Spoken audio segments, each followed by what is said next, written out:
Gurunda untuk memberikan pemaparan tentang ya terserah mau topiknya apa aja. Kita untuk ini kebetulan di sini ada tiga narasumber dari pihak yang mewakili pihak Kristen, yaitu Pak Hud, Pak Wahyu Ilahi, dan Pak Manru. Silakan Gurunda untuk memberikan pemaparan. Silakan. Baik, tadi sepintas saya masuk, saya dengar ada pembahasan tentang seni baca Quran ya, tentang kiraat kalau saya nggak salah. Jadi saya hanya ingin mengatakan seperti ini. Betul. Al-Quran itu sebagai petunjuk untuk umat manusia, memang itu membuka diri untuk mengajak manusia itu mengkaji. Itu sejak dari zaman klasik sampai modern saat ini, dan dalam berbagai aspek dan juga berbagai disiplin ilmu. Itu Al-Quran membuka diri untuk itu. Mulai dari aspek sejarah diwahyukannya, sejarah pembukuannya, penafsirannya, aspek kandungannya, maknanya, aspek gramatikanya, sampai kepada aspek cara membacanya, yaitu qiraat. Lalu kemudian dari beberapa aspek ini, hampir seluruh aspek yang digunakan untuk mengkaji Al-Quran, ya, saya boleh mengatakan bahwa tidak ada satupun manusia di muka bumi ini yang bisa menunjukkan aspek mana yang bisa digunakan untuk menunjukkan cacatnya Al-Quranul Karim itu. Karena tidak menemukan cacat, maka ya segolongan orang kemudian mencoba untuk mengatakan Al-Quran itu berbeda-beda katanya. Ada sekian versi katanya. Padahal di dalam Al-Quran konsepnya jelas, itu kita kenal dengan qiraat sab'ah. Bukan begitu akhirnya? Setahu saya sih begitu. Betul, Gurunda. Ya. Sekalian saya tanya Pak Zuma, saya kan juga kita berdialog aja. Saya juga pengen tahu itu apa beda ahruf dan qiraat. Itu ada dua jenis katanya, ahruf dan qiraat. Bisa dijelaskan biar netizen juga tahu gitu. Baik. Ini pertanyaan yang baik ya. Namun sebelum saya menjawab, izinkan saya dulu untuk menerangkan menerangkan sedikit ya. Bahwa seperti ilmu-ilmu yang lain, ilmu qiraat yang saudara saya pertanyakan ini juga adalah merupakan suatu kajian yang mempunyai aliran yang beraneka ragam. Jadi keanekaragaman bacaan atau qiraat ini, jadi qiraat itu adalah bacaan, itu berangkat dari hadis Rasulullah Muhammad SAW, di mana pada hadis tersebut itu Umar ibnu Khattab berkata bahwa saya mendengarkan Hisham ibnu Hakim membaca surah Al-Furqan pada masa Rasulullah Muhammad SAW. Nah, saya kemudian betul-betul memperhatikan bacaannya. Ternyata dia membaca dalam beberapa harf, ya, seperti yang Anda tanyakan tadi, nanti akan saya jelaskan, yang tidak pernah dibacakan oleh Rasulullah Muhammad SAW kepada saya. Dan hampir saja saya menegur atau memberhentikan ketika sholat itu sedang berlangsung. Kemudian dengan sabar saya menunggu hingga selesai, lalu saya tarik jubahnya dan saya tanyakan, siapa yang membacakan kepadamu surah yang saya dengar tadi ini, wahai Hisham? Lalu kemudian beliau menjawab, Rasulullah Muhammad SAW yang membacakannya kepada saya. Lalu kemudian Umar berkata, kemudian saya mengajak Hisham menghadap Rasulullah. Lalu Umar berkata, saya mendengar saudara Hisham ini membaca surah Al-Furqan dalam beberapa harf yang tidak pernah Rasulullah Muhammad SAW itu bacakan kepada saya. Kemudian apa kata Rasulullah pada saat itu? Bacalah hai Hisham. Lalu Hisham pun membaca bacaan yang didengarkan Umar tadinya. Lalu kemudian setelahnya Rasulullah menjawab, memang demikianlah surat itu diwahyukan. Nah, selanjutnya Rasulullah berkata, bacalah wahai Umar apa yang pernah kamu dengarkan dariku. Maka Umar membacanya dengan bacaan yang pernah dibacakan oleh Rasulullah kepada Umar. Lalu kemudian Rasulullah berkata, memang demikian juga surat itu diwahyukan. Lalu kemudian Rasulullah mengatakan bahwa ya, Al-Quran itu diwahyukan dengan berbagai macam bacaan. Lalu kemudian sahabat tadi bertanya, ya, kalau kiraat itu kan bacaan, ya. Kemudian ada yang dikatakan ahruf. Nah, ahruf ini apa? Jika kita lihat dari segi bahasa, kata sab'ah ini artinya kan 7, ya. Tetapi setelah dihubungkan dengan kata ahruf, maka ulama itu berpendapat bahwa yang dimaksudkan dengan sab'ah itu bukan pembatasan bilangan secara pasti, melainkan bermaksud untuk memperluas dan mempermudah bacaan. Nah, dengan demikian bahwa kita bisa mengambil kesimpulan kata ahruf adalah bentuk jamak dari kata harf yang berarti huruf. Ini udah jelas ya bahwa qiraat adalah bacaan, ahruf adalah huruf. Mungkin ada yang bisa menambahkan dari pertanyaan tadi. Ya, perbedaannya yang satunya adalah bacaan, yang satunya adalah huruf, ahruf atau harf. Halo Bang Juma, Ya. boleh nanya sebentar Bang Juma? Enggak, silakan. Ya, tadi Bang Juma menyampaikan bahwa Rasulullah Shallallahu Alaihi Wasallam membacakan ya, kemudian disetujui kan ya, didengarkan oleh Umar tadi ya. Iya. Itu bacakan atau melisankan Bang Juma? Sama ketika saya berhadapan dengan Anda, kemudian saya mengatakan, tolong bacakan teks Pancasila. Pertanyaan saya, apakah Anda melisankan atau Anda membacakan sebuah huruf demi huruf pada saya? Saya kira pengertiannya seperti itu. Definisi daripada membacakan itu adalah boleh dikatakan melisankan. Sama ketika saya mengatakan, akhi tolong bacakan saya surah Al-Fatihah. Maka sekonyong-konyong orang tersebut akan membaca surah Al-Fatihah tanpa ada bacaan, tulisan yang harus dibaca. Iya, siap. Iya. Oke, kalau boleh tahu tema selanjutnya apa ya? Kemarin itu saya ditawarkan, cuman saya ada janji dengan teman-teman, tapi karena batal akhirnya saya bisa di sini sama teman-teman yang lain. Sebenarnya topik bebas sih, ini tentang nggak tahu nih Aki Julius nih apa ya topik berikutnya ya. Tapi kalau nggak salah jadwal ini adalah topik tentang bagaimana Kristen atau Islam, dua agama ini memberi solusi terhadap pengangguran, kemiskinan atau permasalahan-permasalahan yang bersifat sosial. Iya. Ya, mungkin siapa narasumbernya, Ahina? Narasumbernya bebas, Bang Zuma. Sebenarnya Bang Zuma memang di situ ditulis Bang Zuma, cuman waktu itu Bang Zuma kayaknya belum confirm, jadi ditulis bebas dulu. Tapi dalam kurung ada nama Bang Zuma sebenarnya. Bang Zuma sebagai narasumber utamanya sebenarnya. Bagaimana Islam memberi solusi terhadap permasalahan pengangguran, kemiskinan dan permasalahan sosial yang lain. Dan dari pihak Kristen ya ada 3 orang ini, silakan menjadi narasumber dan kita kupas tuntas Islam dan Kristen dalam memberikan sebuah solusi atas permasalahan bangsa.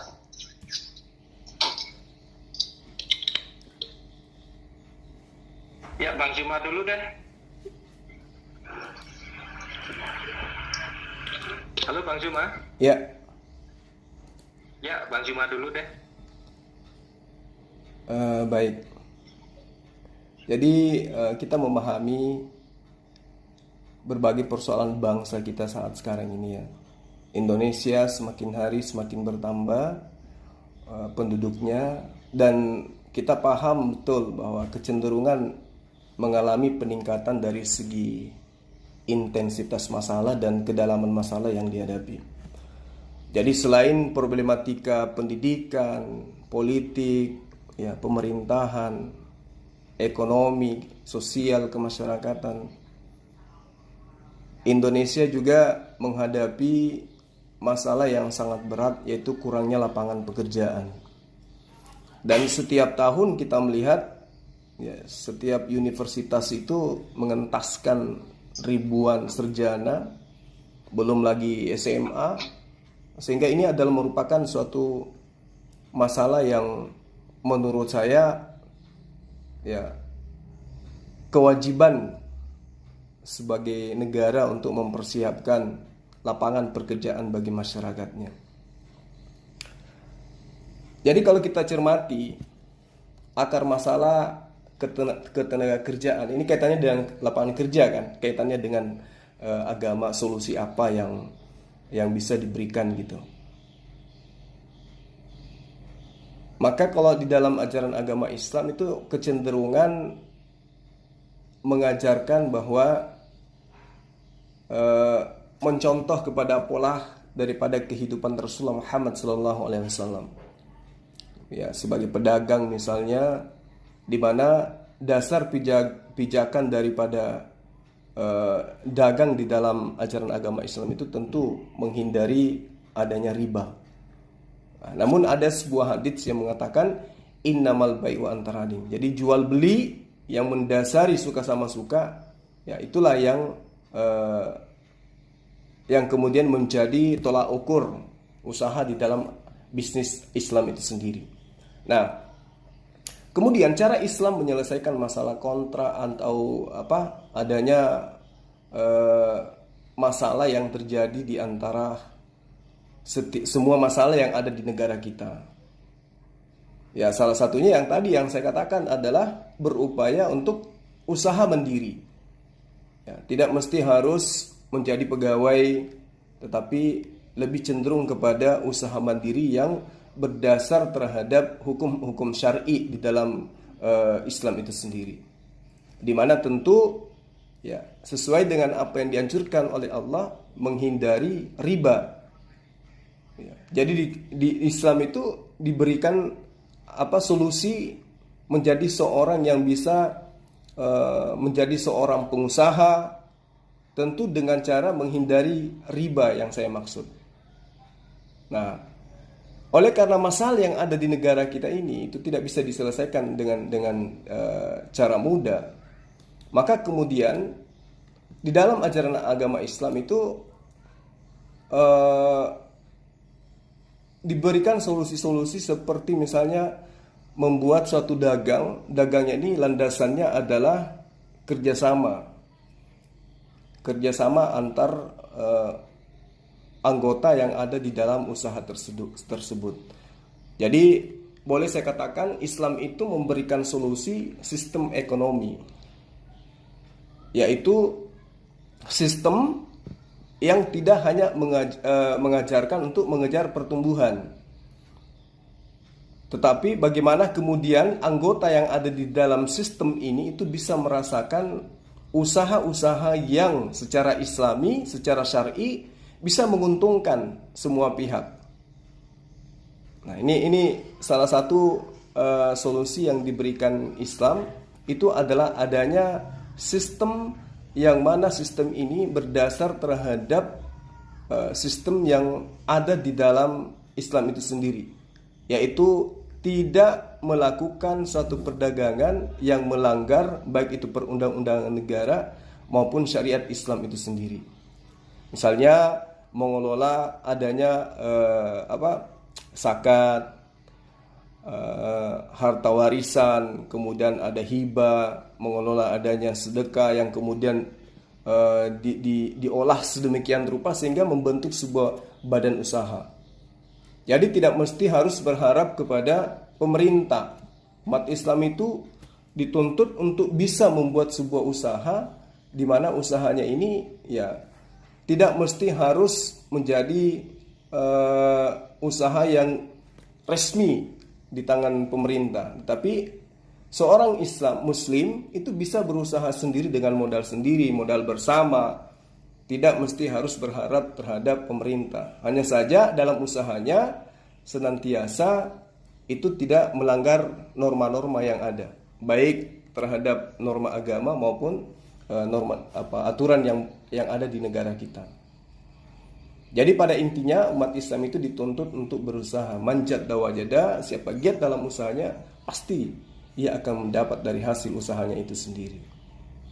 Nah, itu mungkin sekelumit ya masalah Oke, yang terima ada kasih, di negara Bang Yoma. kita dan salah satu solusi dalam Islam. Oke, Ya, terima kasih makasih, Bang Zuma. Ya, terima kasih untuk dari Saya tanggapi pemaparan dikit dari ya. pihak Muslim. Silakan untuk pihak Kristen, untuk Pak Mandro silakan.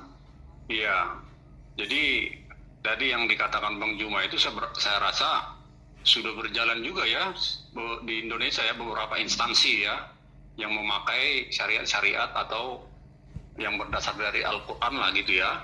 Contoh misalnya seperti bank gitu ya, atau instansi yang lain gitu. Cuman itu jadinya akan bersifat subjektif gitu.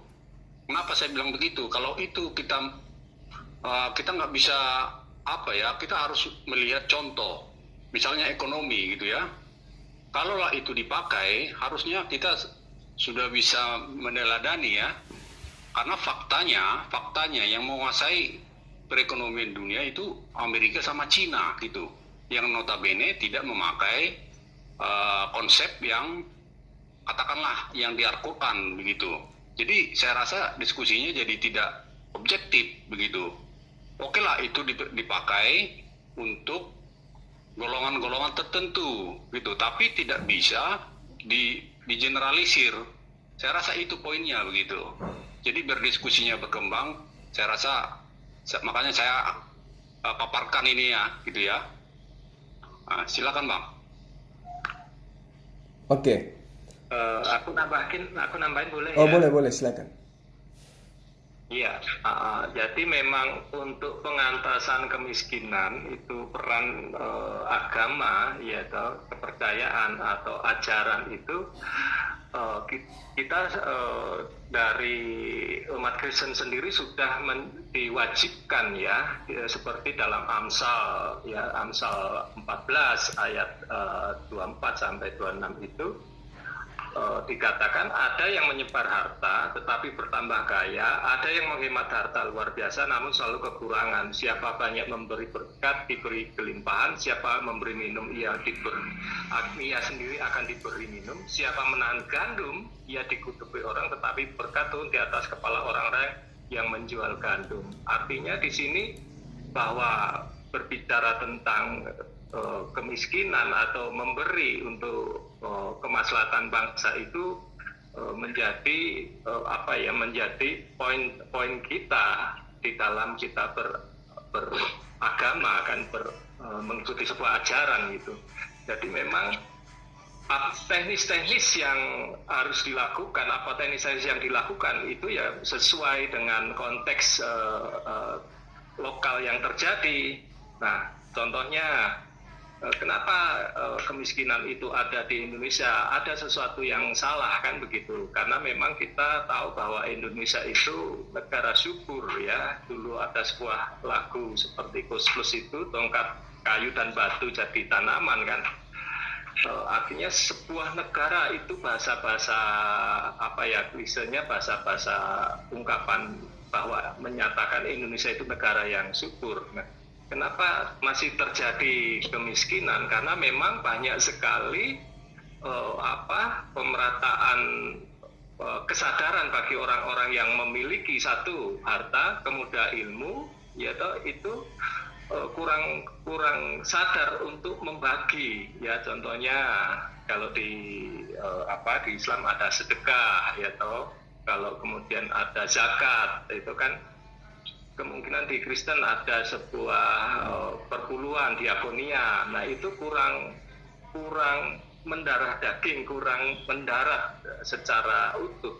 Kemudian bagaimana orang-orang yang pintar-pintar memiliki kemampuan untuk membuka bidang usaha, memodifikasi kemampuannya, melatih orang-orang itu, dan kurangnya ada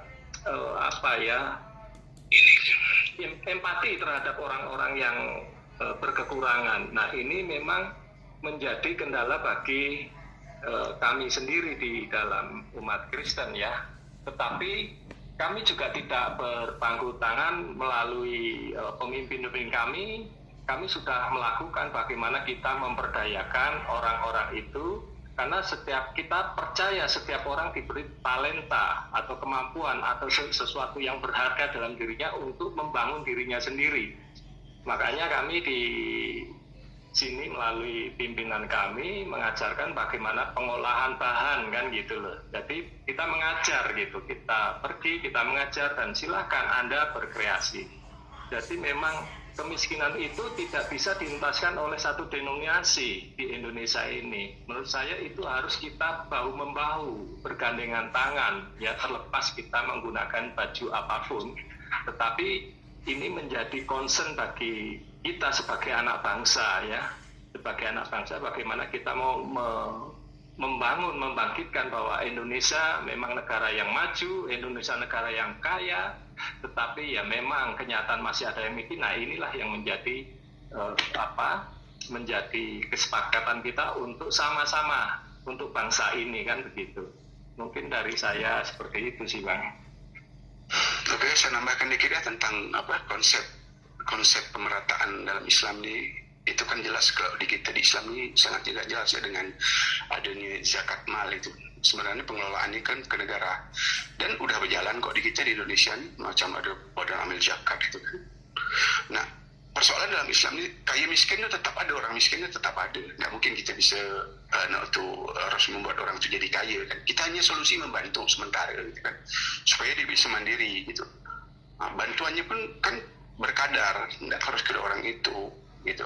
Jadi dengan zakat mal itu jelas pembagiannya kan 8 asnaf itu udah jelas tuh yang mendapatkan itu fakir miskin dan sebagainya itu kan anak yatim itu jelas gitu. Jadi enggak tuh beda dengan persepuluhan itu. Kalau saya lihat persepuluhan dalam Kristen itu hanya untuk golongan gereja tertentu gitu. Kalau di Islam ini semua merata, dibaginya adil, bukan bagi rata ya, bagi adil. Ini apalagi dalam bulan Ramadan ini luar biasa ya. Saya rasa untuk di panti-panti asuhan itu melimpah-limpah itu bantuan itu macam beras dan sebagainya itu. Nah itu jadi dikelola gitu. Dan mereka jadi kelola kok di situ. Cuman kan kita melihat angka-angka aja memang iya gitu. Kalau kita lihat angka-angka di bawah sana kan memang keterpurukan ini betul kata Bapak tadi subur. Nah sekarang kan persoalannya lagi nanti bantuan pemerintah itu memasarkan bagaimana kan gitu. Kita sekarang ini masyarakat kita terasa bayangkan ya kita balikkan untuk petani garam kita sampai nangis deh kan lalu kita impor dari luar. Ini kan penyakit gitu. Ini jadi nggak ada yang dukung gitu. Harusnya pemerintah itu dukung. Nah siapa yang belinya? Kaum muslim yang ada sebagian pengusaha kan beli. Enggak itu beras kita gitu panen datangkan dari luar negeri. Ini kan memang mau membunuh. Nah sistem riba ini, sistem monopoli ekonomi kapitalis ini harus kita sama-sama lah kalau kita mau sama-sama nak tu kan. Dalam Islam dah bergerak kok itu, udah bergerak. Saya lihat loh, saya kenyataannya di tempat kita ni gitu. Oke itu ya mungkin untuk lain-lain saya lanjut. Permisi. Saya mungkin sekedar usul saja ya. Halo, apakah mendengar suara saya ya? Mendengar lanjut. Kecil suaranya kan. Jadi seperti ini, saya usul saja baik untuk masjid dan untuk gereja. Jadi dalam hal ini saya pernah mendengar dari seorang teman saya bahwa di Norwegia katanya setiap RT itu entah ini hoax atau beneran ya, tapi saya lihat ini bagus konsepnya. Jadi setiap RT itu di cover oleh satu gereja, katanya seperti itu. Jadi baik secara apa ya, mungkin jika ada yang kekurangan dan lain sebagainya, anggap aja ini hoax ya. Tapi bagaimana jika setiap masjid mengcover satu RT, setiap gereja mengcover satu sekelilingnya. Dalam artian apa? Misalnya ada kekurangan dan lain sebagainya, itu benar-benar yang merasa beragama itulah yang harus bisa mengelurkan tangan, istilahnya seperti itu. Mungkin ini terlalu fantastis atau bagaimana, tapi saya melihatnya baik gereja dan masjid harus makmur supaya bisa mengcover sekelilingnya. Nah ini adalah bagian dari kalau misalnya di masjid ada kotak infak, kalau di gereja ada perpuluhan. Nah di dalam perpuluhan sendiri Diakonia kalau di gereja diakonia Pak. Iya, mungkin diakonia ya Pak ya. Saya soalnya bukan pengurus gereja, saya kurang paham. Nah, jadi saya Kristen tapi saya bukan pengurus gereja. Jadi saya melihat perpuluhan ini seharusnya bisa dipergunakan untuk apa namanya, untuk orang miskin, kemudian karena sesuai di kitab Taurat sendiri ya, bisa untuk orang miskin, bisa untuk janda, kemudian dan lain sebagainya. Jadi saya pikir itu harus dimaksimalkan untuk itu. Jadi bukan untuk, mohon maaf, gedung dan harus kita realistis ya, sewa gedung itu atau misalnya punya gedung gereja yang begitu megah itu ratusan juta loh, untuk apa, hanya untuk pengeluaran itu saja. Sedangkan di daerah-daerah lain yang dimana itu bisa dipergunakan itu akan sangat-sangat udah seperti kayak apa, seperti setetes air di tengah-tengah padang gurun gitu loh. Jadi bagaimana, ya ini saya lebih otokritik ya, untuk gereja-gereja kita bisa memanfaatkan dana untuk, dalam tanda kutip, satu gereja satu RT lah minimal kita bisa sokong, support. Nah memang kalau memang kita menggunakan secara ayat ya, secara ayat memang kita lihat Ibrahim itu seorang yang kaya, kemudian Yakub, Yusuf, kemudian bagaimana Yakub itu seorang pekerja keras, dia fokus dalam satu bisnisnya yaitu menggembalakan. Dan bagaimana Ibrahim, Ishak, Yakub itu mereka adalah bisnis patriark yang mereka dari dasar awal Ibrahim itu meletakkan sebuah bisnis memperkembangkan biakan domba ya. Kemudian dilanjutkan oleh putranya yaitu Ishak juga sama, kemudian dikembangkan lagi oleh Yakub. Jadi misalnya baik itu kaum muslimin atau kaum Kristiani, kalau memiliki satu bisnis kita harus memiliki suatu ke depan ya, suatu pikiran yang jauh ke depan. Jadi saya adalah peletak dasar, anak saya adalah pengembang, kemudian cucu saya adalah yang nantinya mengembangkan sampai ke seluruh dunia.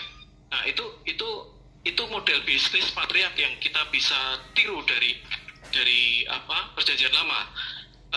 Dan banyak sekali nasihat-nasihat perjanjian lama ya yang bisa kita, bagaimana Musa adalah seorang ahli negosiasi, bagaimana dia bernegosiasi dengan Allah ketika Tuhan akan memusnahkan umatnya.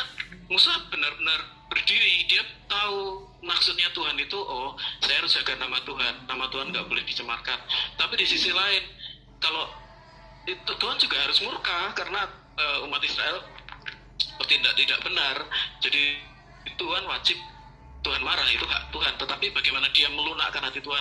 Nah, prinsip-prinsip negosiasi ini sangat bagus sekali untuk diterapkan di dalam bisnis. Misalnya negosiasi itu, saya tahu sebenarnya si A ini membutuhkan apa. Nah, demikian pula dia tahu Musa tahu Tuhan ini sebenarnya ingin umatnya sampai ke sana.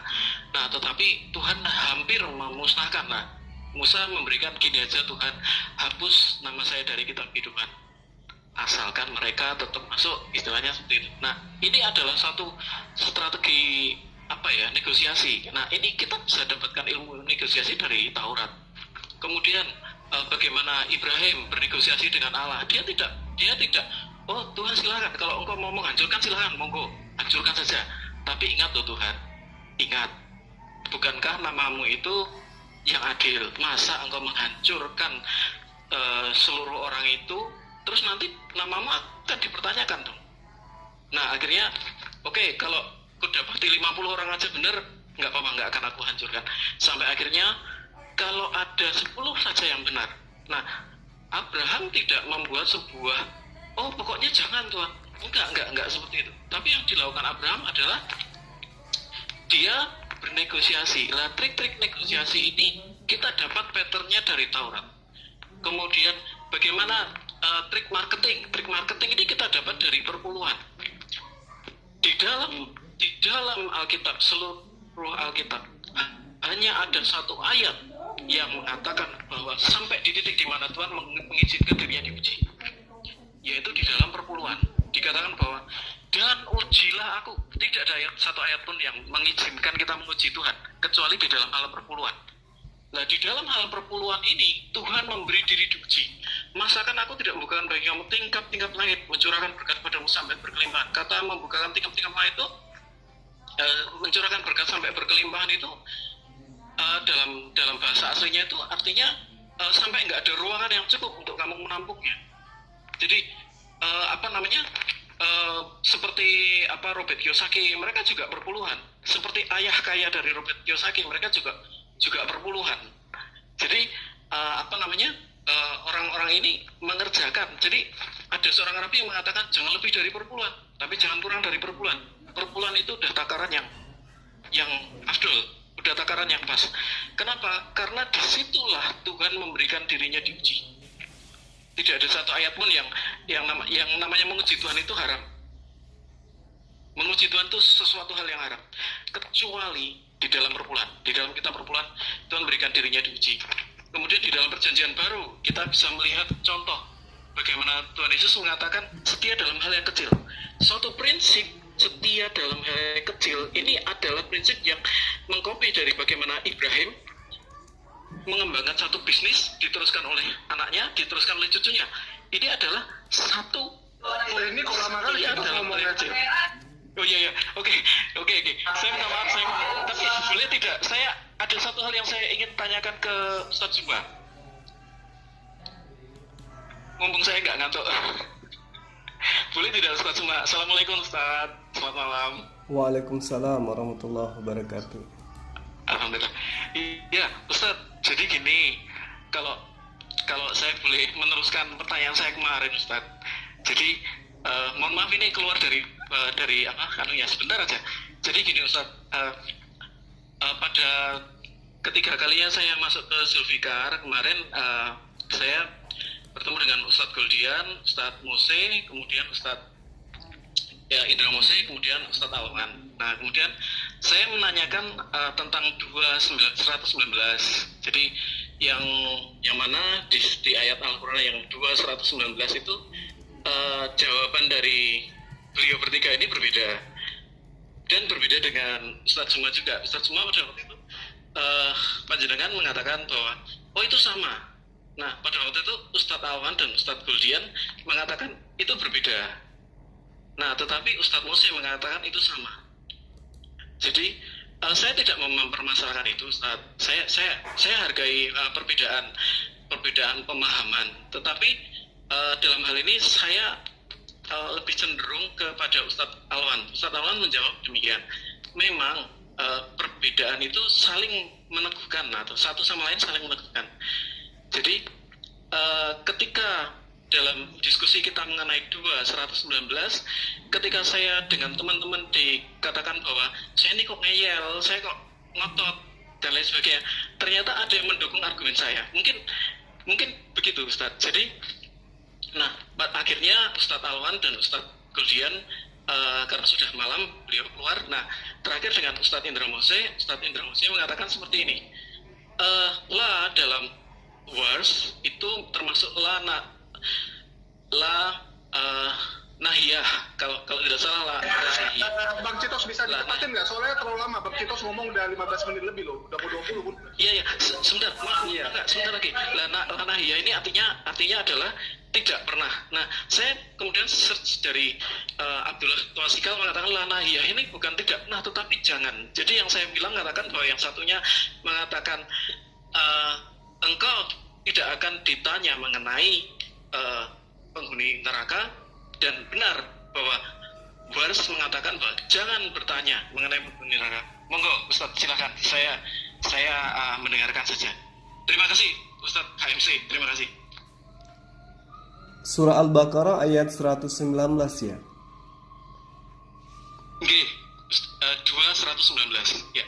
Inna arsalnaka bil haqq basir wan nadhiru wa la tus'alu an ashabil jahim. Itu ya.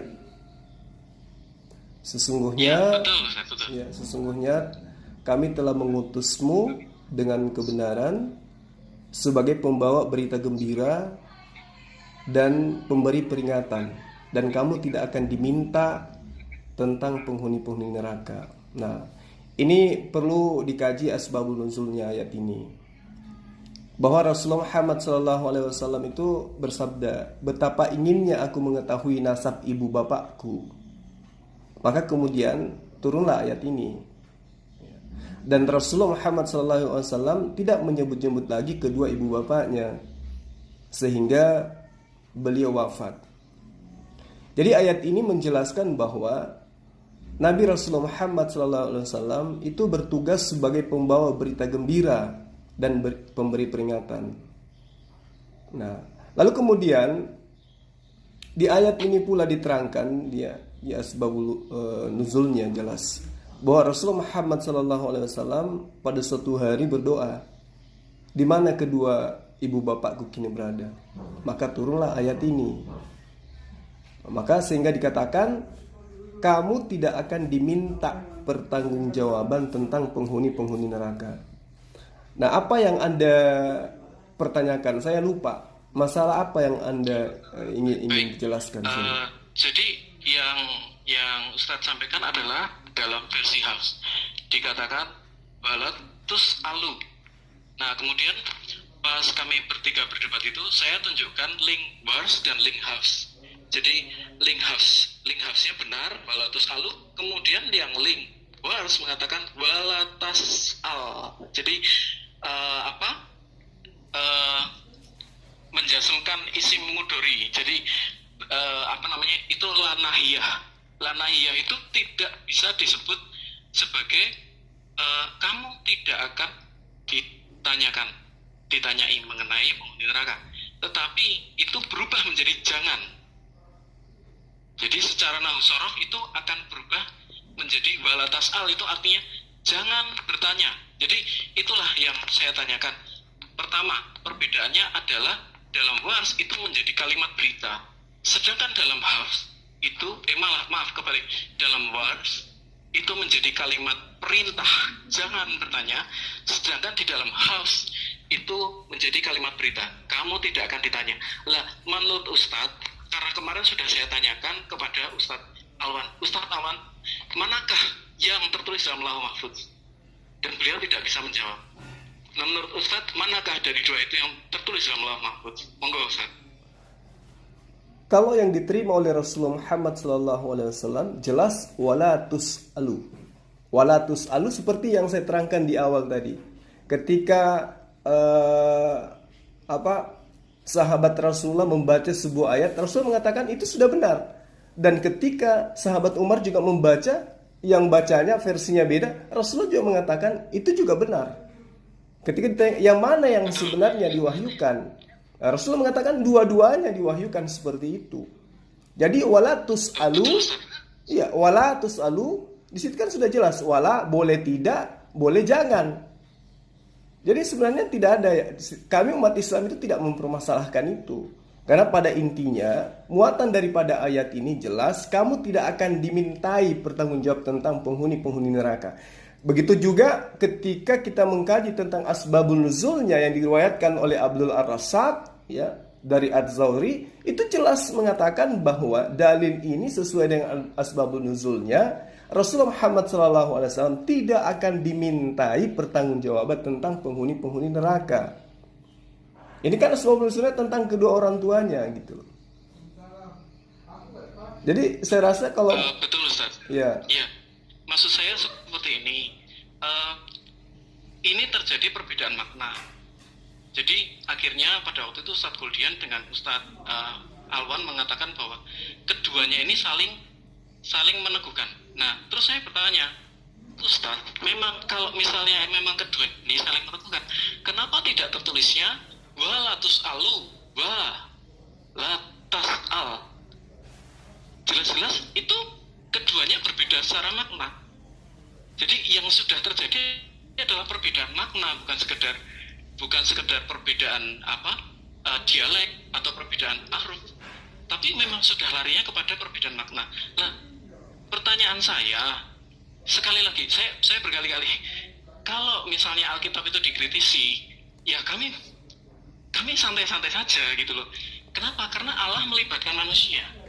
Nah, bagaimana dalam hal ini?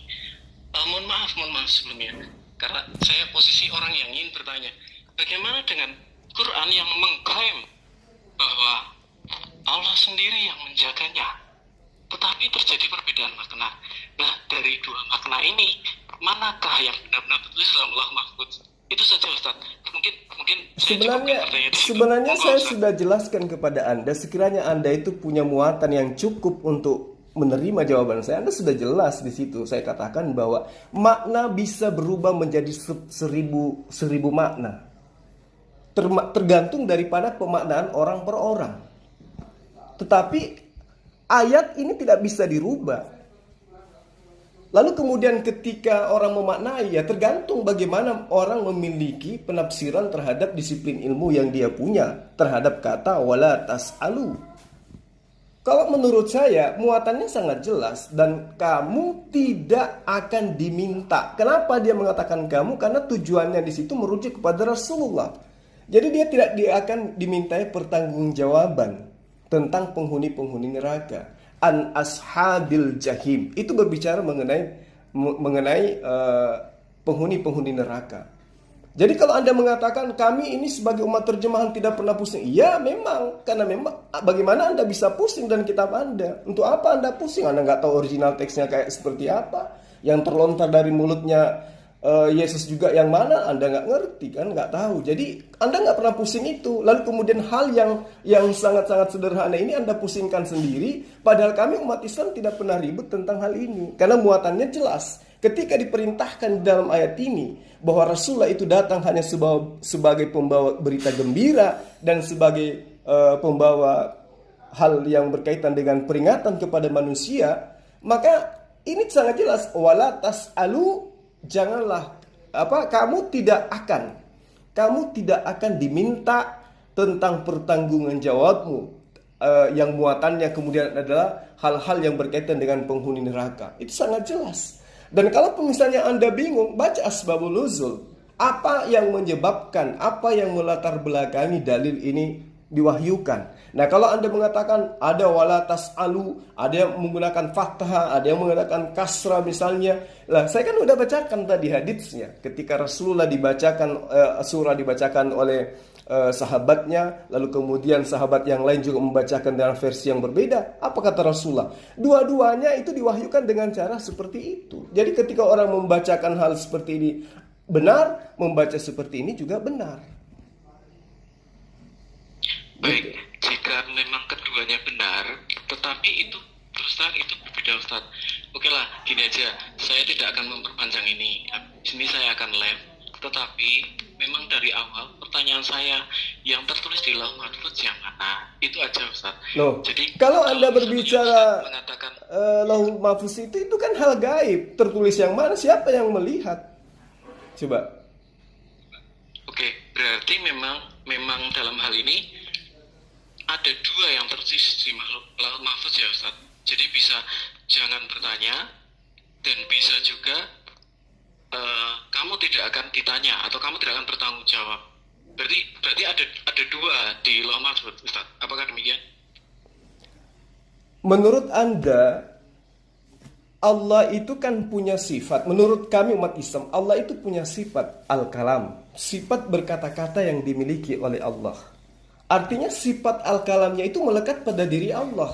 Ketika Allah kemudian memfirmankan apa yang dia inginkan kepada Rasulullah Muhammad SAW yang mengetahui titik daripada kebenaran itu Rasulullah Muhammad SAW. Kemudian Rasulullah Muhammad SAW menyampaikan kepada para sahabat.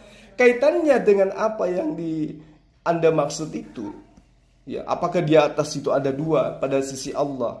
Ya, itu tidak ada dalil yang menerangkan itu. Itu berasal dari pemahaman saudara yang menganggap bahwa ini yang satu dengan yang lainnya itu berbeda. Padahal kami umat Islam itu tidak ada yang mengatakan berbeda. Pemaknaan terhadap tafsir, pemahaman terhadap dalil yang kemudian diterjemahkan, usaha manusia untuk menerjemahkan dalil itulah kemudian yang Anda katakan memiliki makna yang berbeda. Saya rasa tidak ada masalah di situ. Jadi itu sama sekali kita tidak berbicara tentang tafsir ya Ustaz. Jadi dari awal saya sudah sampaikan. Terus apa yang Anda permasalahkan di sini? Jadi dari awal saya juga sudah sampaikan dan Dan pada waktu itu pun juga Ustadz Alwan dan Ustadz Musib pun mereka juga menyadari itu. Memang ada perbedaan House dan Mars. Saya tidak mencoba untuk ini. No, enggak. Saya memang dari awal saya ingin bertanya. Ya itu kan tadi ini? sudah saya jelaskan. Ya, adanya qiraah sab'ah. Qiraah sab'ah itu yang mengakibatkan kemudian adanya perbedaan makna. Terus yang Anda tidak pahami di sini apa? Nah, oke. Berarti Ustadz mengakui bahwa terjadi perbedaan makna baik qiraah sab'ah. Nah, berarti ya Ustadz ada sebuah klaim yang top ya, yang sudah top bahwa tidak boleh dong kitab kami itu dibilang kitab yang bla bla bla bla yang ditulis manusia. Ditanya aja Mas Juma, gantian nanya ya. Sekarang Anda ingin mendudukkan kitab Anda dengan Al-Quran yang tidak bisa. Kitab Anda tidak ada original teksnya. Bagaimana Anda bisa mengatakan Yesus naik ke surga? Coba Anda tunjukkan dalil original teksnya, dia merujuk ke surga atau kemana itu perginya Yesus. Ini contoh. Anda terlalu jauh masuk ke ranah Al-Quran yang kami sendiri memahami bahwa ini makna yang kami maksud di sini dihasilkan oleh karena adanya perbedaan bacaan. Adanya bacaan yang tujuh bacaan itu yang memang sudah menjadi dalil dalam ajaran agama Islam. Kalau ada perbedaan makna, lihat itu dia membaca versi apa, muatannya seperti apa. Kan jelas. Lalu kemudian kalau saya balik ke Anda, Yesus terangkat ke surga. Mana original teksnya? Apakah betul ke surga atau jangan sampai dia ke Pasar Senen? Anda tahu dari mana kalau dia ke surga? Apa yang menjadi pijakan Anda? Ada tertulis dia ke surga dalam original teks? Kalau seperti itu, saya rasa sederhana ya. Ya, coba Anda tunjukkan original teksnya. Kitab Anda yang asli dalam original teks itu seperti apa? Yang terlontar dari lisan Yesus itu kayak mana? Kemudian berpindah ke Lukas. Jadi seperti ini. Kalau misalnya saya menggunakan StreamYard, kemudian saya buka ke Alkitab saya, ini saya otomatis log out. Jadi saya tidak bisa menjelaskan menggunakan Alkitab saya karena saya cuma satu HP ini. Saya ingin tanya kepada saudara, kitab Anda itu kan Anda tengarai sebagai firman Tuhan. Kalau firman Tuhan, siapa yang datang ke muka bumi sebagai pengantar firman? Menurut Anda? Yesus kan? Jadi Yesus kan?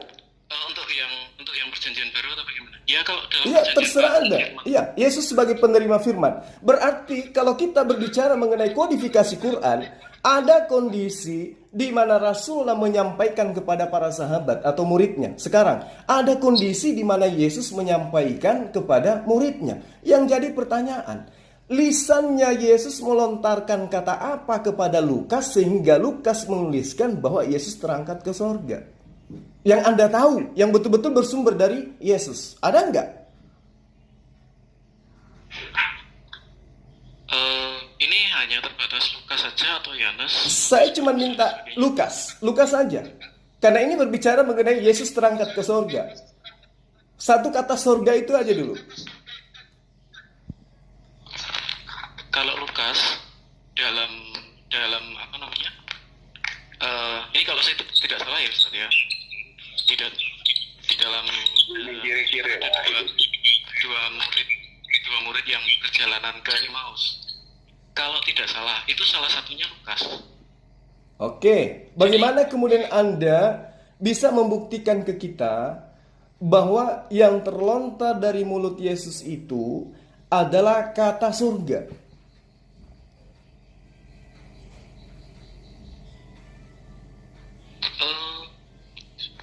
Kalau misalnya kita mengacu ke Lukas, saya rasa terlalu ini ya Ustadz ya. Kenapa? Karena kan ketika Yesus naik ke surga, itu disaksikan oleh banyak murid gitu loh. Di Kisah Rasul juga dikatakan, di Matius juga sama dikatakan, kemudian terjadi konfirmasi bahwa Yesus naik ke surga. Saya pikir tidak ada masalah. Bukan masalah Yesus terangkat ke surga. Ini kaitannya dengan dalil. Ya, secara teks di dalam kitab Anda, Yesus terangkat ke surga. Itu terjemahannya di dalam kitab Lukas. Nah sekarang bagaimana Anda bisa meng-cross check kebenaran daripada dalil itu berdasarkan dengan original teksnya. Taruhlah kitab Anda ini ada original teksnya disertakan. Sekarang saya ingin tahu secara kodifikasi Quran, bagaimana kemudian penulis kitab Anda yang menyalin dalam bahasa-bahasa yang ada di dunia ini, itu betul-betul bisa memberikan sebuah pelajaran yang bisa dijadikan sebagai dasar pijakan bahwa terjemahan itu betul-betul dari sebuah perkataan yang bersumber dari lisannya Yesus. Coba, bisa enggak Anda urutkan itu? Secara seperti kodifikasi Quran itu seperti apa? Rasulullah menyampaikan kata per kata kepada muridnya. Kemudian muridnya menulis dan melisankan. Nah sekarang kata surga menurut Lukas itu betulkah itu terlontar seperti itu adanya? Apa yang bisa Anda jadikan bukti bahwa itu betul-betul adalah pelajaran yang diterima Lukas dari sumber yang benar? Jadi gini, anggap aja saya tidak paham pertanyaan Ustadz ya. Anggap saja saya tidak paham pertanyaan Ustadz. Tetapi bagi saya sebenarnya mudah kok untuk Ustadz bisa menenggarai bahwa Yesus terangkat entah itu ke langit, entah itu ke surga. Ya jelas dia naik kepada. Sekali lagi saya katakan, Bang, sorry, saya tidak lagi mengkritisi tentang naik atau tidaknya. Ini tentang teks yang ada di dalam catatan Lukas itu. Kalau mengenai tentang terangkatnya ke surga, terangkatnya ke langit, umat Islam pun mengajarkan itu. Bukan masalah naik atau tidaknya. Jadi Yesus itu terangkat ke langit, kami juga mengakui itu. Yang jadi permasalahan ini adalah surga. Bagaimana Anda kemudian bisa, ya di dalam kitab Anda ada terjemahan surga, apakah betul seperti itu original teksnya? Apa yang Anda bisa jadikan acuan pada saya? Jadi dari tadi itu apakah Ustadz hendak mengatakan seperti ini? Soalnya saya bingung dari tadi. Terus terang saya jujur, saya coba memahami pertanyaan Ustadz ya. Apakah Ustadz mau mencoba mengatakan bahwa Uranus atau Hasyamayim atau Syamayim itu bukan surga gitu atau bagaimana Ustadz? Ya mungkin di situ. Ini bagaimana Anda kemudian dalam pemahaman Anda terhadap kitab Anda lah yang menguraikan itu. Apakah Auranon atau Samayim atau apapun, apakah Paradeso dan seterusnya yang menjadi acuan terjemahan yang mengatakan surga gitu loh. Saya pikir ya sederhana ya, Uranus, kemudian apa namanya? Saya pikir itu bukan permasalahan yang sulit. Saya pikir ada banyak pertanyaan. Bang Juma nggak bisa. Itu pertanyaan berat itu. Pertanyaan berat itu. Nggak bisa. Iya, berat. Kasihan ini dia saya bukan maksudnya. Saya terus terang saya di Yohanes 6 ayat 38 ada itu loh. Ya itu jemaah mingguan. Silakan. Bagaimana Bang Mahdiwa? Silakan. Nggak bisa. Oh saya aja nggak paham Pak, di mana sanadnya bisa sampai terangkat ke surga. Sementara di dalam teks originalnya mengatakan itu di langit. Bang Dewa, ini ada si Herdi nih. Herdi. Aduh, mending kita bully Herdi aja deh. Ada Herdi soalnya. Saya pikir Yohanes 6 ayat 38 itu ada tuh, coba siapa Bang Citos tuh kalau bawa Alkitab tuh. Iya, masalahnya ini kalau saya log out, saya keluar ini Ustaz. Kecuali kalau pakai Zoom saya bisa.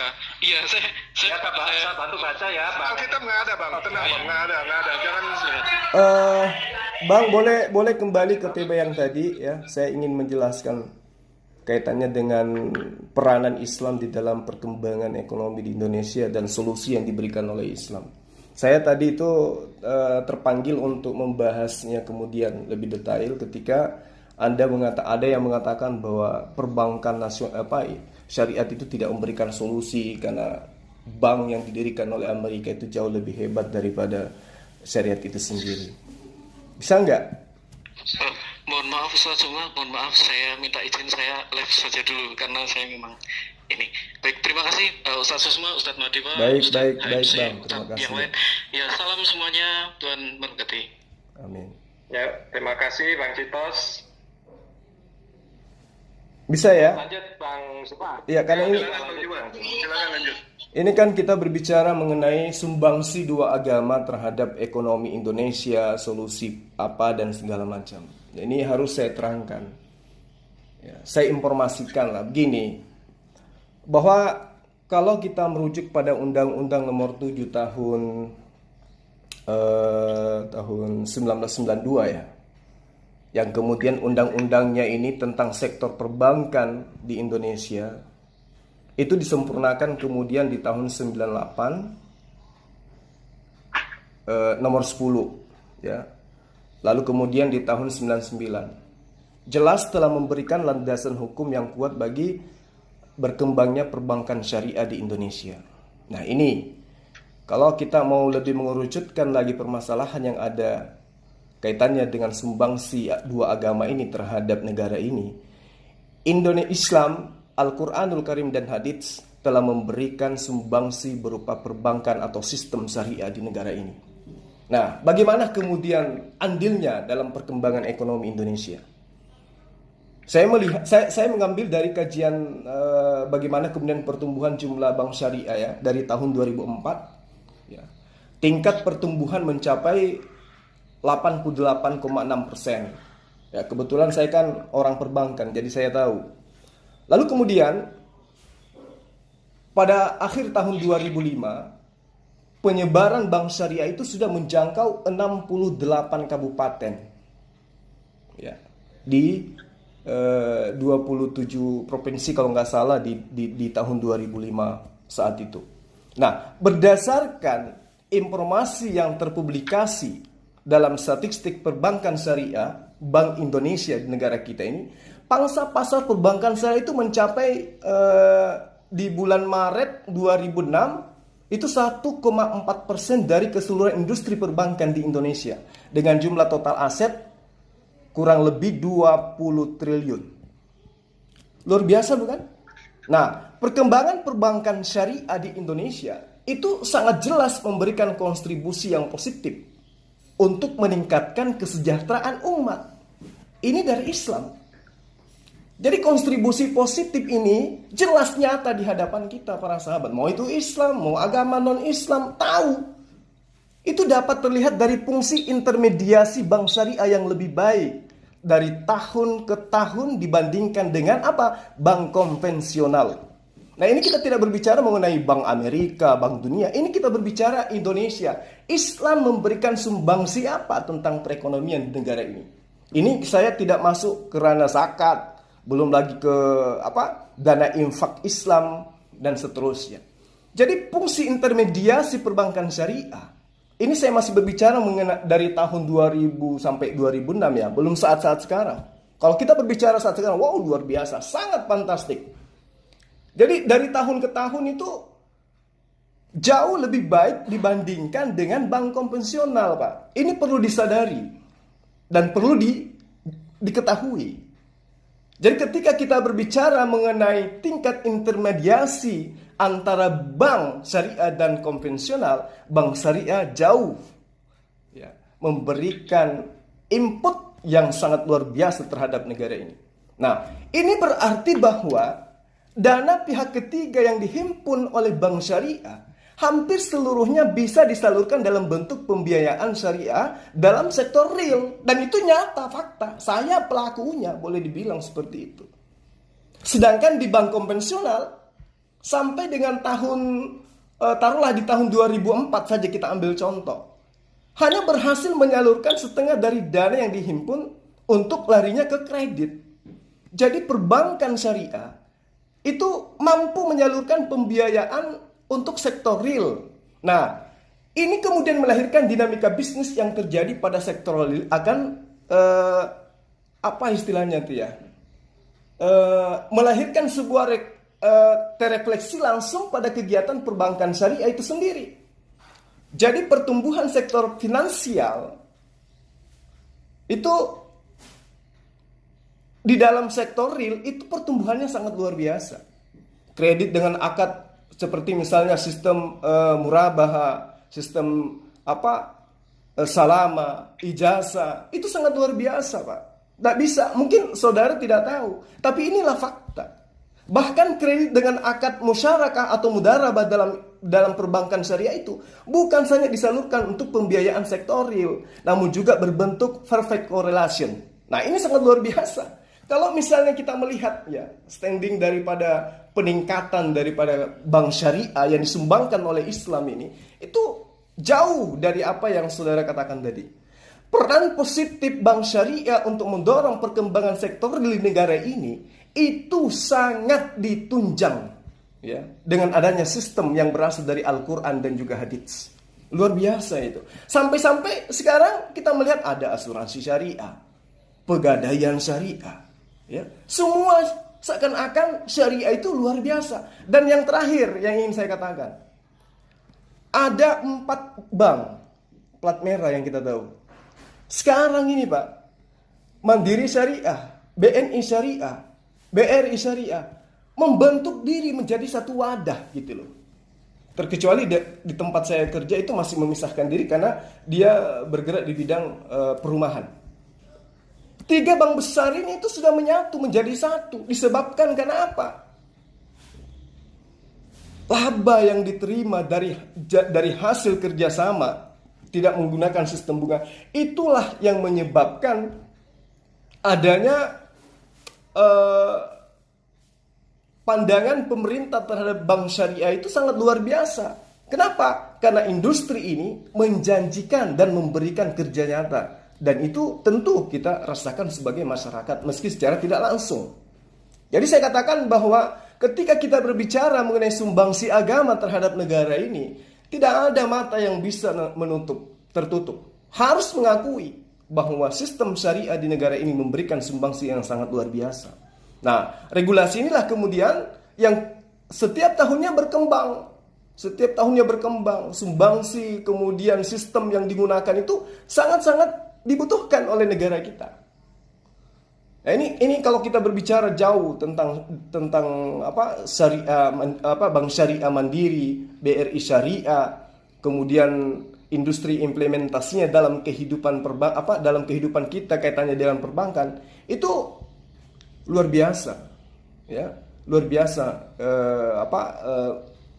input daripada hasil yang ada dari sistem syariah ini. Nah, sekarang kalau kita berbicara mengenai agama, kalau Islam kan jelas, nyata di hadapan kita dalam kehidupan kita sehari-hari menjamurnya lembaga keuangan syariah dan makin luasnya umat yang merasakan pengalaman dan manfaat daripada berinteraksi dengan bank syariah. Sekarang yang ingin saya tanya, ya, dari agama-agama lain selain Islam yang menjadi kerja nyata dalam kehidupan bernegara dari sistem ekonomi, itu apa kira-kira yang bisa diberikan oleh agama-agama ini melalui sistem yang ada di dalam ajaran agamanya terhadap negara? Kalau Islam kan sudah ada syariah, bank syariah swasta, bank syariah konvensional milik negara, semua bersyariah menggunakan sistem Islam.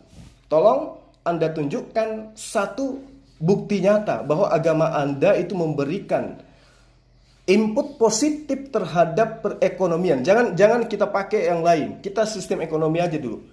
Tentang perekonomian di negara ini. Solusi apa yang agama lain berikan? Kalau kita sudah ada sistem syariah dan itu manfaatnya sangat luar biasa. Kalau mau berbicara lebih jauh, saya bisa ulas. Karena ini memang kebetulan saya ada di bidang itu.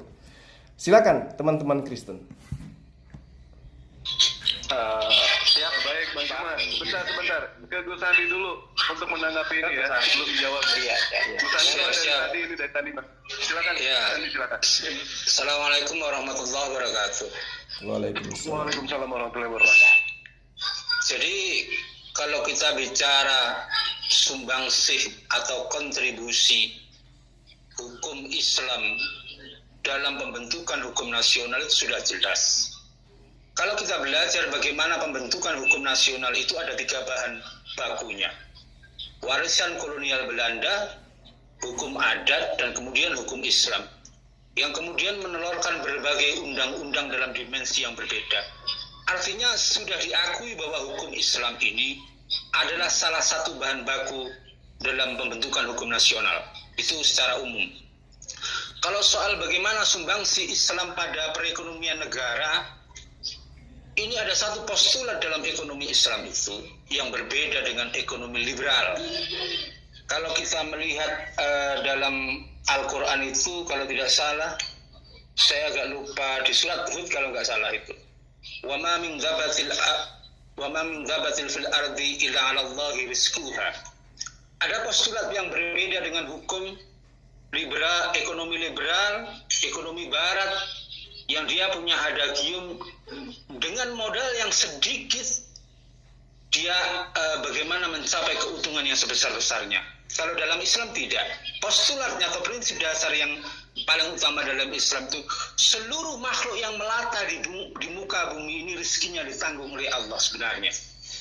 Dengan kata lain, sebenarnya sumber daya alam itu sampai kapanpun mampu mencukupi kebutuhan atau hajat hidup manusia di seluruh dunia.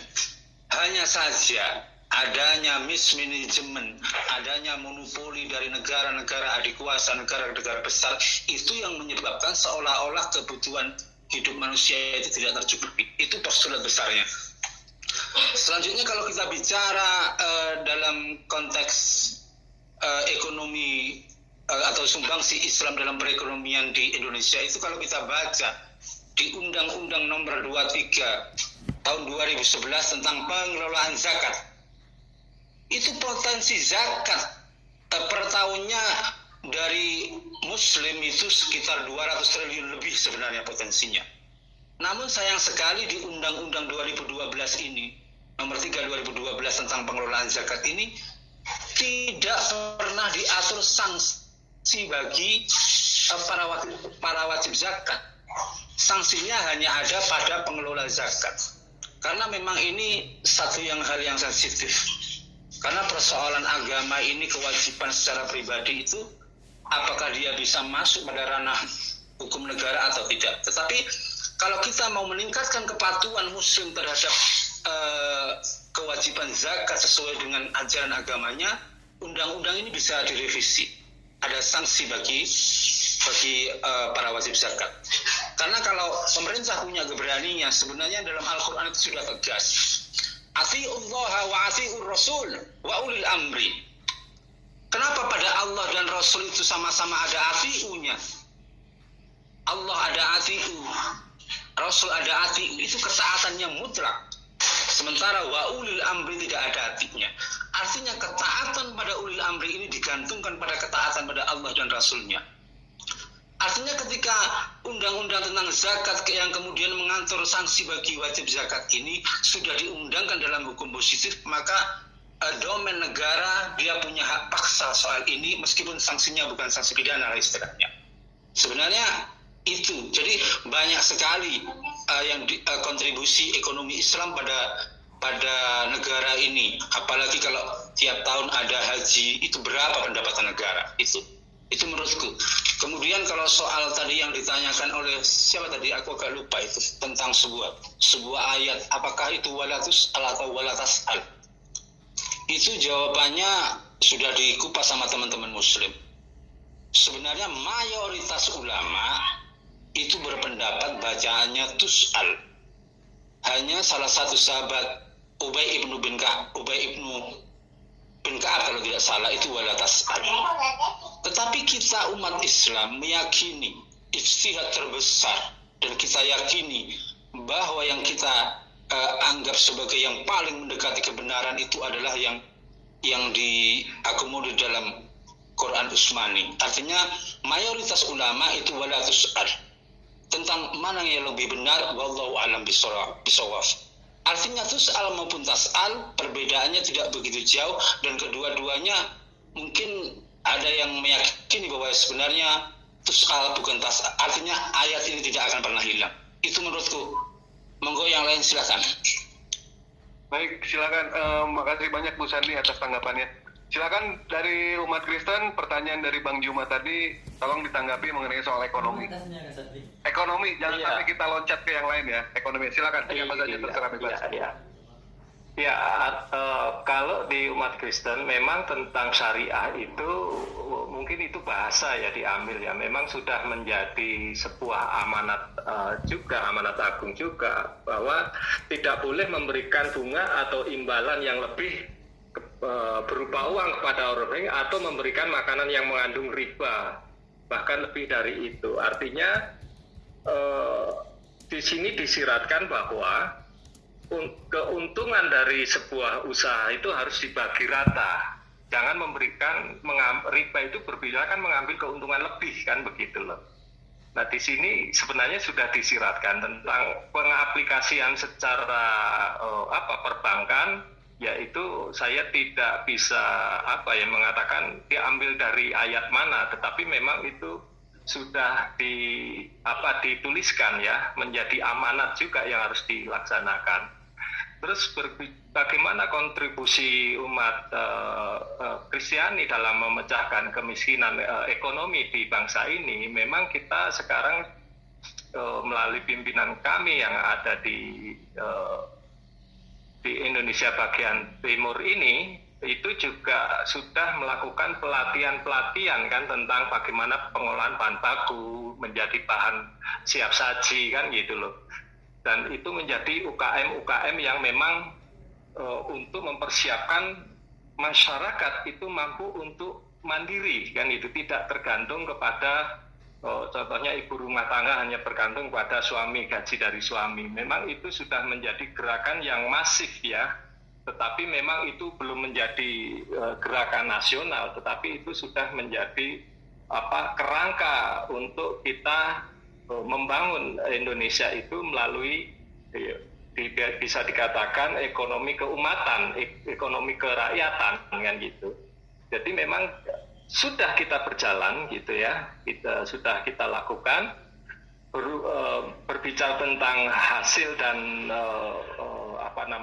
capaiannya, memang itu kita selalu menunggu pergerakan itu ya, bergerak artinya kita tidak bisa mengklaim itu berhasil 100%, tetapi terus kita melakukan edukasi.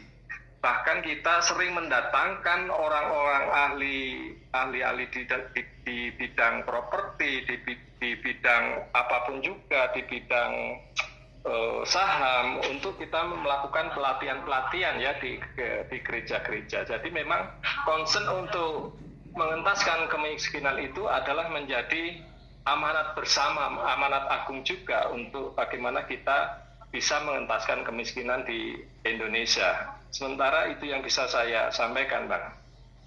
Sebelumnya saya izin dulu ya, Bang Mahadewa, Bang Zuma, dan teman-teman Kristen yang lainnya, saya izin live dulu. Silahkan diteruskan, moga diskusi ini bermanfaat. Assalamualaikum warahmatullahi wabarakatuh. Waalaikumsalam warahmatullahi wabarakatuh. Ini jawabannya Pak tidak nyambung sama sekali Pak, pergerakannya itu seperti apa gitu kan. Kalau misalkan di Islam itu Pak, di Bogor aja Pak, ada yang namanya penggadaian tanpa bunga Pak, untuk usaha yang menengah. Itu luar biasa itu pergerakan itu di Bogor, tanpa bunga. Makanya saya kemarin menggadai mertua Pak, itu nggak pakai bunga ternyata Pak, tapi belum ditebus sampai sekarang mertua saya itu Pak. Nah terus kalau dari pemerintah sendiri sih, kalau dari pemerintah sendiri sih ya, kita udah bagus ya. Kemarin itu ada yang namanya bantuan usaha untuk orang miskin. Cuma sayang, ketika ada bantuan untuk orang miskin, semua mengaku miskin. Ya kan, sampai dapat bantuan. Ketika ada bantuan lagi, ada lagi program bantuan untuk usaha menengah. Semua bilangnya usaha menengah. Ini tahun depan ada yang namanya bantuan untuk orang gila. Ini saya yakin nih, semua pasti ngaku gila supaya dapat bantuan. Nah, silakan untuk dari, ini Joker Batman. Silakan Joker Batman tanggapi apa yang mesti dilakukan oleh umat Kristen dalam menghadapi kemiskinan ini. Silakan untuk ekonomi.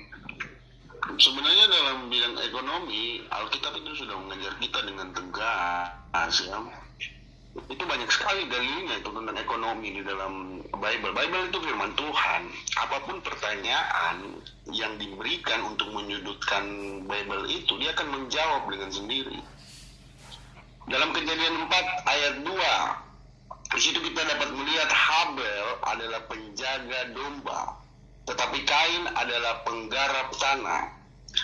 Dalam teori ekonomi menjelaskan bahwa karena pembagian kerja meningkatkan produktivitas kita kawan. Karenanya standar hidup kita berfungsi sebagai insentif utama bagi orang untuk berkembang. Berbeda dengan dalam Quran tentu tidak ada ya. Dalam Quran tidak ada tuh yang seperti itu. Tidak ada pembagian secara langsung yang diajarkan oleh Tuhan kalian.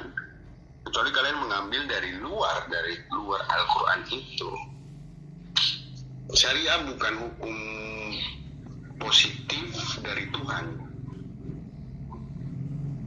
Langsung dari Tuhan ya. Saya bicara ini langsung karena kita sedang memperbandingkan ajaran mana yang Tuhannya mengajarkan itu lewat kitab sucinya, bukan lewat tafsirannya ataupun lewat kitab suci yang lain yang tidak sebanding dengan kitab suci utama dari kepercayaan kita tentunya. Lalu di dalam Kejadian 4 ayat 20 sampai 22, di mana keturunan Kain diidentifikasi oleh berbagai panggilan yang mereka spesialisasikan. Baca deh. Tadi saya sudah baca manfaat ekonomi ya. Terus di mana 1 Korintus ya? 1 Korintus 12 ayat 12 sampai 31. Santo Paulus bahkan menggunakan tubuh manusia secara metafora yang menggambarkan pembagian kerja di dalam gereja. Ya, itu sesuai dengan teori ekonomi. Begitu. Jadi Alkitab firman Tuhan yang mampu menjawab pertanyaan-pertanyaan dari orang yang membencinya ataupun meragukannya. Terima kasih. Oh, begitu aja ya, selesai ya. Nah, silakan dari juga ada nggak? Silakan. Kalau misalnya Anda silakan tanggapi. Apa solusi ekonomi untuk kemiskinan? Tapi sebelum itu bentar aja doang dong. Penonton tolong nyumbang dong untuk teman-teman tuh ya, yang nonton jangan nggak nyumbang ya. Kita mau sampai pagi nih. Iya lo nyumbang lo.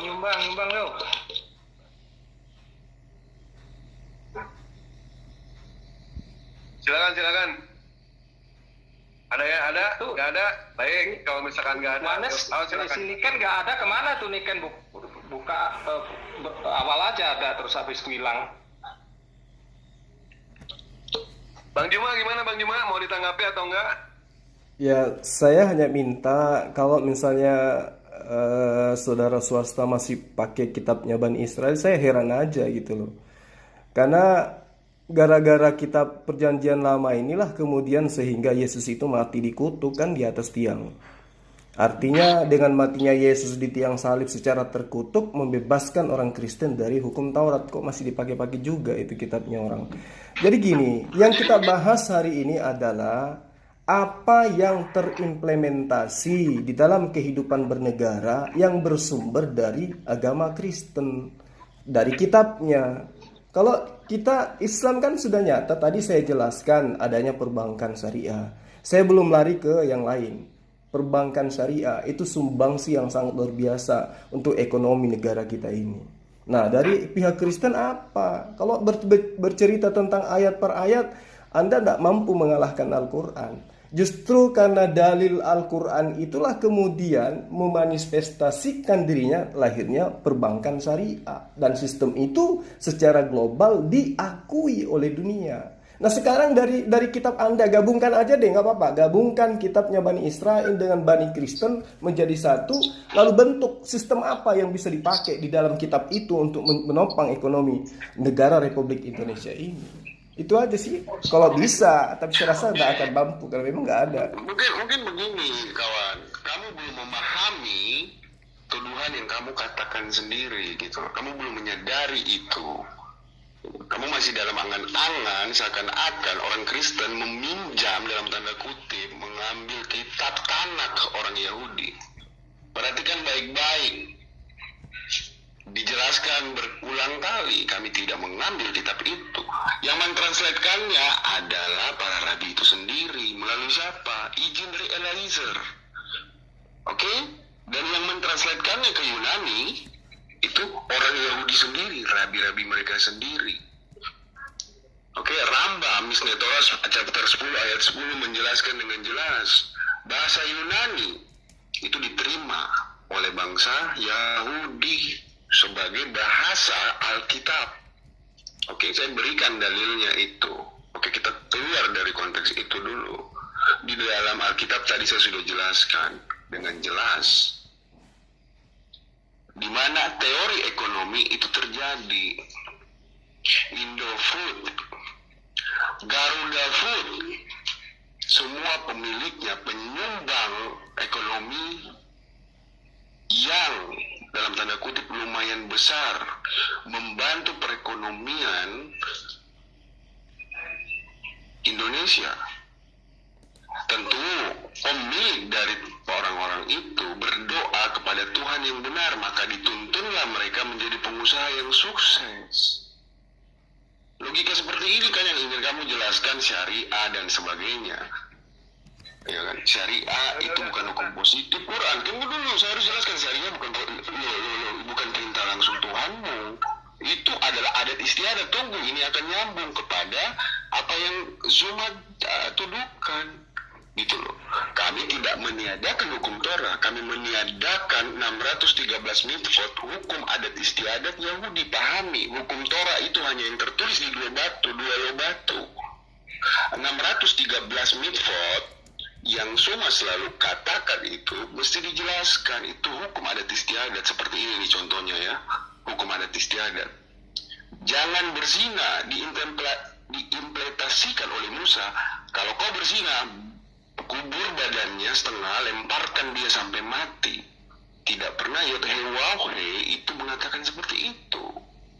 Itu masuk di dalam syariah Yahudi yang tertulis di dalam 613 mitzvot itu. Kalau kau bosan dengan istrimu, berikan dia surat cerai. Kasih dia surat cerai. Lalu Yesus mengatakan kepada para rabi dengan jelas, yang Musa lakukan itu untuk menyenangkan hatimu kawan, bukan karena Tuhan yang menyuruh itu. Itulah yang masuk ke dalam 613 mitzvot yang kalian berpikir bahwa itu adalah hukum Torah. Udah. Kita ke manusia biasa. Selamat malam manusia biasa. Silakan, bagaimana dalam menanggapi kemiskinan yang kita hadapi sekarang ini? Silakan, manusia biasa. Yang lain.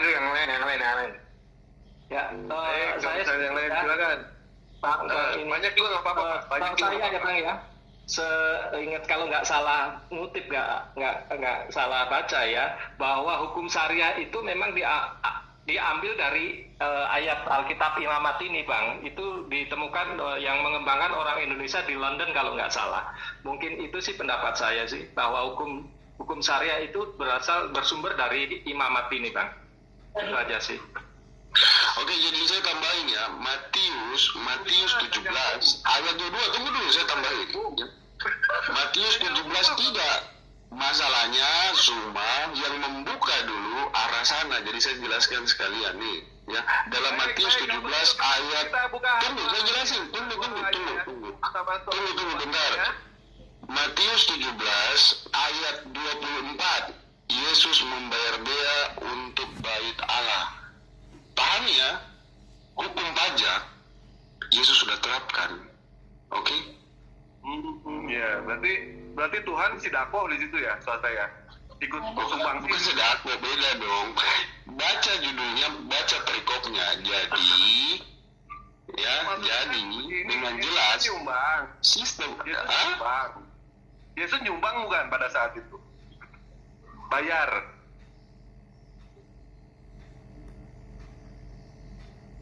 Ya, silakan Bang Juma. Ya, jadi gini, yang nyata di dalam kehidupan kita sehari-hari itu kan adanya perbankan syariah. Kalau kemudian tadi ada yang mengatakan itu diambil dari Imamat, ya mungkin ada kesesuaian dengan dalil dalam Al-Quran sebagai sumber daripada sistem syariah itu sendiri.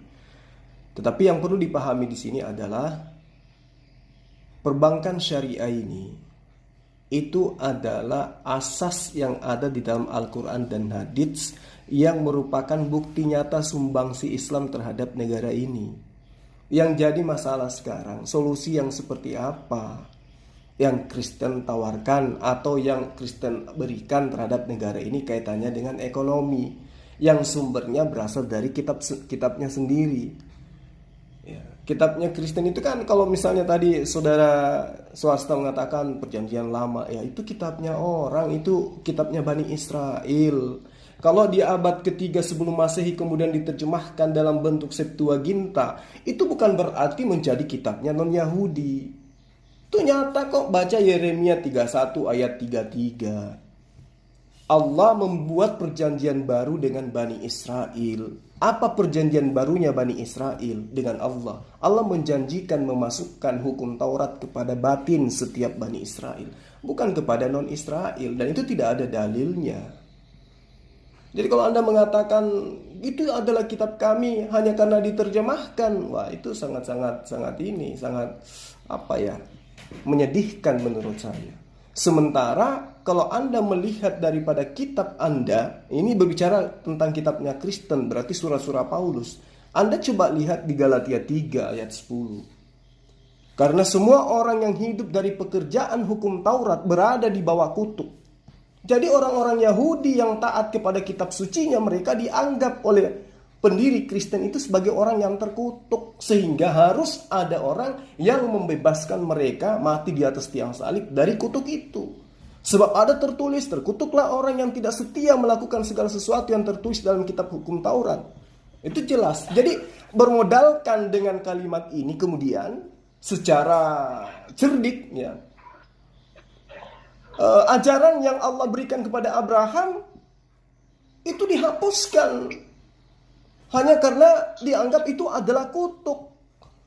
Padahal ajaran yang diberikan kepada Abraham oleh Allah itu adalah ajaran sebagai tuntunan manusia, khususnya keturunan Abraham, untuk memperoleh aturan, larangan, perintah dari Sang Tuhan pencipta alam semesta. Bahkan kalau kita melihat, ya, kalau kita melihat salah satu daripada gospel milik Kristen yang dikanonisasi, ya, itu kitab Yohanes. Di situ dijelaskan dalam Yohanes 7 ayat 49. Tetapi orang yang banyak ini yang tidak mengenal hukum Taurat, terkutuklah mereka. Mereka tidak mengenal hukum Taurat, mereka dikutuk. Datang-datang pendiri Kristen, Tuhannya mati di tiang salib, malah untuk membebaskan mereka dari kutuk hukum Taurat. Taurat dikhususkan kepada Bani Israel, kenapalah yang Kristen yang dibebaskan? Harusnya yang dibebaskan dari kutuk Taurat itu adalah Bani Israel. Tapi kenapa yang Kristen yang menuduh Yesus itu mati terkutuk karena membebaskan Kristen dari hukum Taurat? Lalu kemudian ketika berbicara mengenai apa yang Kristen berikan terhadap negara ini kaitannya ekonomi, lari ke Imamat, lari ke kitab Kejadian, lari ke kitab Ulangan, apa nyambungnya? Ini kita berbicara mengenai apa yang diberikan oleh Kristen terhadap negara ini yang nyata dilihat oleh mata. Layaknya Islam memberikan perbankan syariah, sistem syariah, dan seterusnya, dan seterusnya, dan seterusnya. Itu loh maksud saya. Tapi kalau Anda tidak bisa, ya pindah aja ke tema yang lain. Gak apa-apa. Silakan, lanjut. Silakan, ada yang mau ingin tanggapi? Atau enggak, Dewa mau berceramah dulu sedikit? Atau gimana? Saya mau. Halo. Ya, silakan. Bukan mau menanggapi Bang Zuma ya, tapi tadi katanya temanya mengenai ajaran Kristen untuk menuntaskan kemiskinan ya. Mungkin pendapat saya ini secara pribadi, mungkin di Matius 22 itu kan sudah diajarkan oleh Yesus bahwa apa yang punya haknya pemerintah, ya kita wajib memberikannya kepada pemerintah. Contohnya itu pajak kan, misalnya kita itu wajib membayar pajak kepada pemerintah, ya kita bayarlah. Jangan ibarat itu nggak bayar pajak, misalnya punya kendaraan, pajak kita tidak dibayar. Iya Pak. Kewajiban, bukan solusi. Sabar. Nggak usah dijawab dulu. Tadi Zuma nggak ada yang potong, Dewa. Oh begitu ya, Sosta ya. Baik, Sosta. Ya. Terima kasih. Adil lah. Hakim Daula. Oh, Mahadil. Mau bicara Mahadil nanti sama gue, Mahadil. Ya, tunggu. Biar teman saya bicara dulu dong. Ya, begini ya, kalau dibilang bukan solusi, itu juga sebuah solusi ya, bahwa kita harus mengikuti apa yang menjadi kewajiban kita ya. Kalau itu disebut bukan solusi ya saya nggak tahu ya, mungkin nggak sepaham, nggak sepikir ya. Tapi menurut saya itu juga sebuah solusi ya. Bagaimana dari Kristen agar membantu dalam perekonomian negara, yaitu itu membayar pajak bangunan, pajak kendaraan itu kepada pemerintah kan, agar apa? Agar pada wilayah-wilayah yang masih kekurangan, yang belum ada pembangunan, itu ada uang untuk membangunnya. Dari mana? Dari pajak-pajak kita itu. Itu menurut pendapat saya. Silakan. Ya, tadi kan saya bicara tentang Matius 17 ayat 22 hingga selesai Yesus mengajarkan membayar pajak kepada kerajaan yang saat itu sedang memerintah di daerah itu di sana.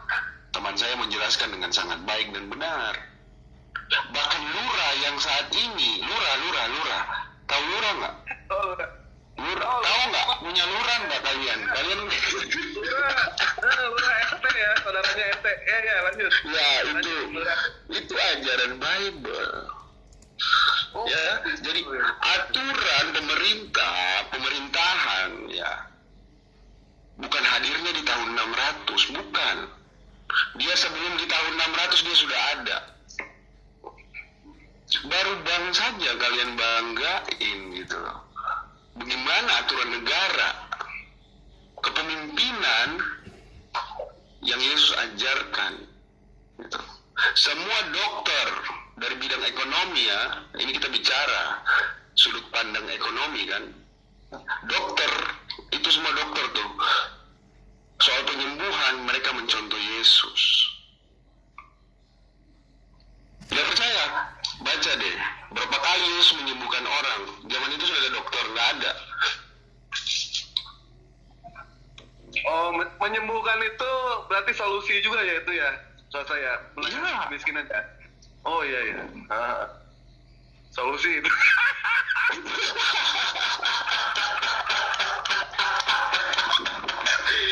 Nah, biar kita ketawa kawan, jangan terlalu ini kan, ya kan? Jadi kalau udah pakai BPJS ya, rumah sakit ya itu kalau Bang Juma, kalau sakit gimana mau kerja kan gitu loh. Ya, betul. Solusi juga itu benar memberantas kemiskinan. Jadi nggak usah masuk ke rumah sakit gitu ya, nggak usah, betul nggak?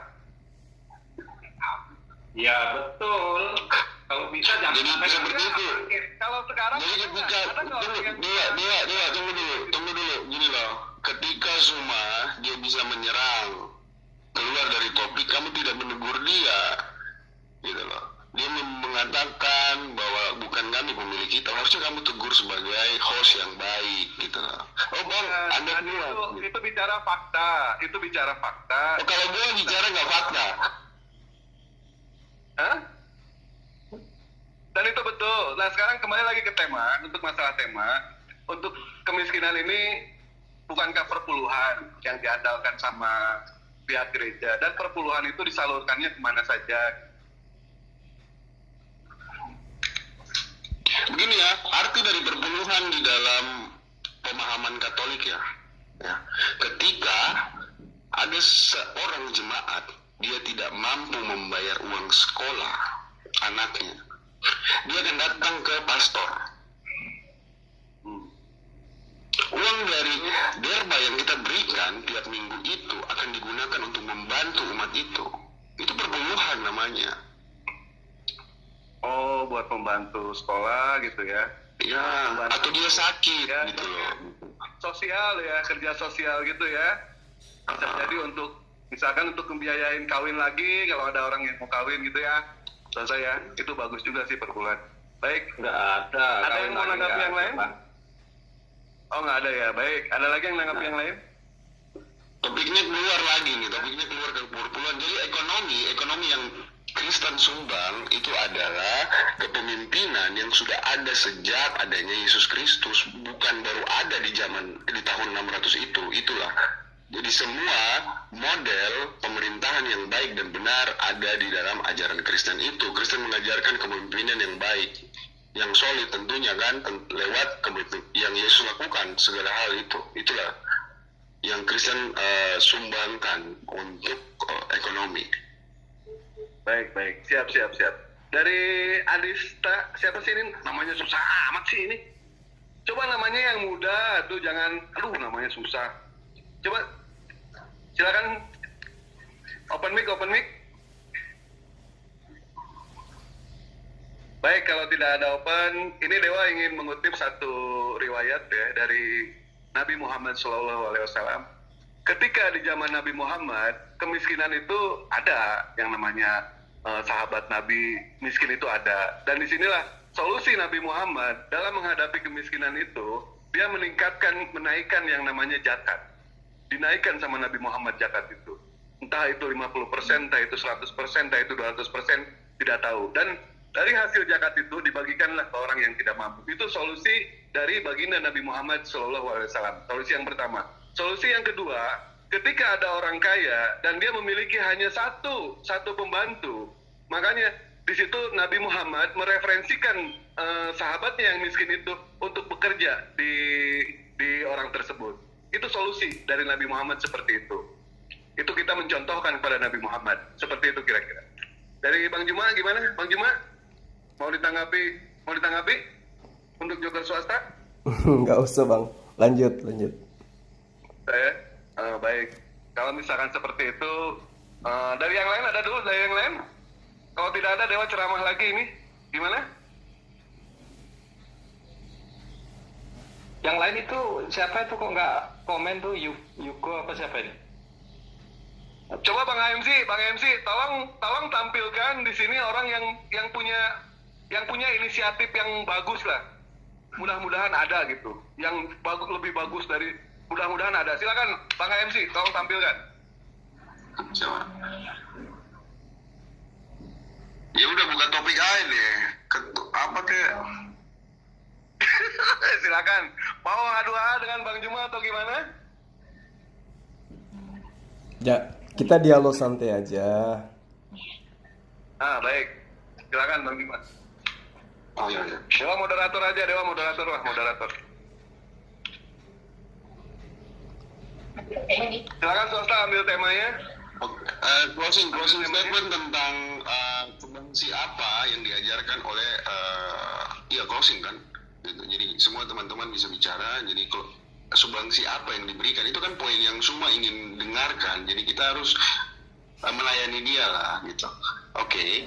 Solusi apa yang ditawarkan gitu. Dari Dewa dulu. Oh, Dewa moderator di sini. Dewa moderator. Jadi Dewa nggak closing. Silakan bagi teman-teman kan. Ya, bagi teman-teman yang lain silakan aja. Dewa belajar ini jadi MC ini. Mudah-mudahan Dewa bisa. Karena dulu itu Dewa pembawa acara ini ya, pemain poli di RT di RW itu Dewa sering itu. Ya silakan. Ada yang lain? Oke, saya buka dulu ya. Di zaman Yesus saat itu jelas tertulis dalam Markus, Matius, Lukas, dan Yohanes bahwa kita harus taat membayar pajak kepada pemerintah. Demi apa? Demi membangun perekonomian, mengajar, dan sebagainya.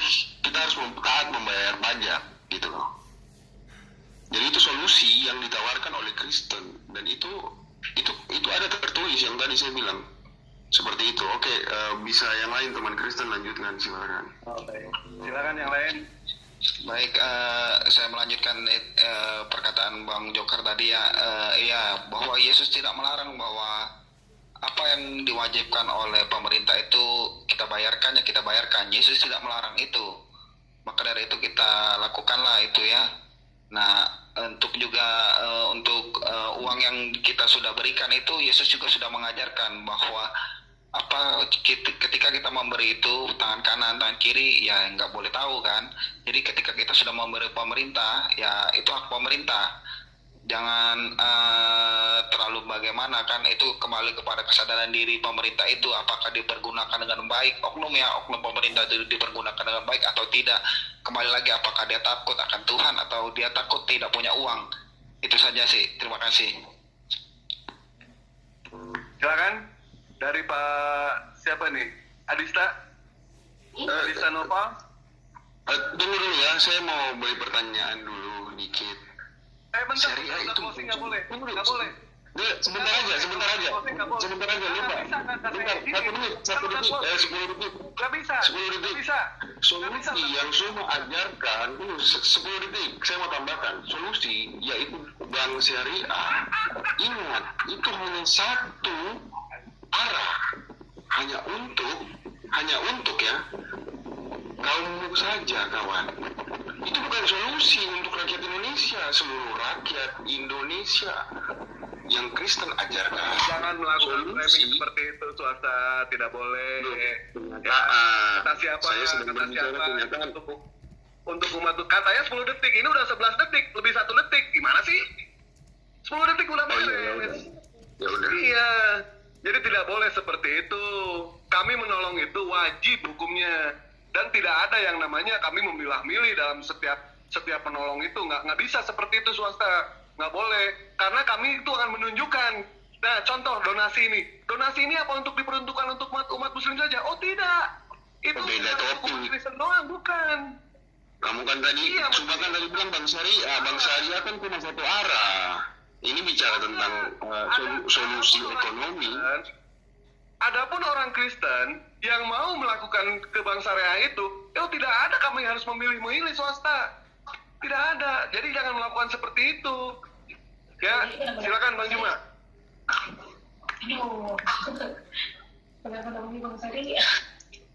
Oke, baik. Jadi pertanyaannya lucu ya. Itu bank syariah itu non-muslim juga bisa, bahkan ada kok orang non-muslim yang menabung di sana. Karena salah satu model tabungan itu misalnya mudharabah itu tidak ada bunga, tidak ada biaya di situ sama sekali. Tidak ada biaya buku, tidak ada biaya penggantian ATM dan seterusnya. Nah, orang-orang ini banyak yang menggunakan itu kok. Terus kemudian yang perlu dipahami di sini, hasil daripada bank syariah itu bukan kemudian diambil oleh pemerintah untuk pemanfaatan umat Islam, tapi untuk negara ini. Kalau berbicara skala negara berarti tidak mandang agama. Gitu. Itu yang pertama. Kemudian kalau kita lihat sistem yang digunakan itu kan pijakannya jelas dari Al-Qur'an dan memang tidak ada di situ diterangkan bahwa hanya untuk Islam. Tidak, ini mengenai sistem ekonomi. Kenapa dikatakan ada embel-embel Islam? Karena dasarnya dari Al-Quran. Tapi sistem ekonominya itu diperuntukkan untuk semua, untuk kemaslahatan bersama. Bukan hanya untuk umat Islam. Sama seperti zakat. Apakah zakat itu hanya untuk Islam? Tidak. Tapi untuk kemaslahatan negara kita ini. Sama dengan bayar pajak. Ketika Anda mengatakan kami Kristen bayar pajak, apa dikira orang Islam tidak bayar pajak? Kalau pajaknya umat Islam di negara ini dikumpulkan dan dikhususkan hanya untuk membiayai umat Islam, celaka, ya.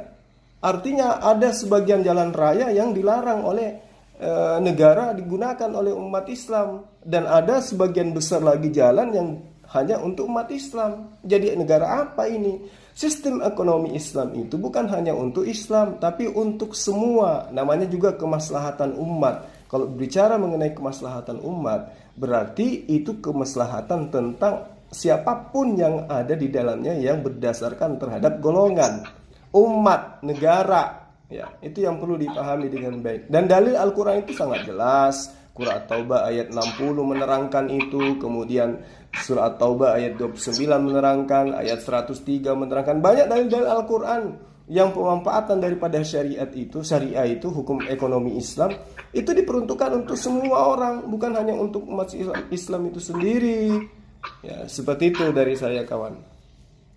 Jadi jelaskan dikit ya. Jadi pajak berbeda. Pajak itu untuk seluruh rakyat Indonesia, zakat itu beda. Bank syariah itu hanya untuk orang Islam. Dia satu arah, dia tidak dua arah. Swasta, nggak usah bilang seperti itu, ya. Gua bisa membuktikan sama ente. Kalau ada umat Kristen itu tidak boleh seperti itu. Iya, enggak Bang Mahadewa. Bang swasta, saya juga kebetulan Kristen, saya juga kebetulan pakai Bank BNI Syariah ya. Itu aja sih. Nah, kan begitu bukan. Ya kamu menabung kan? Enggak, itu apa untuk perumahan.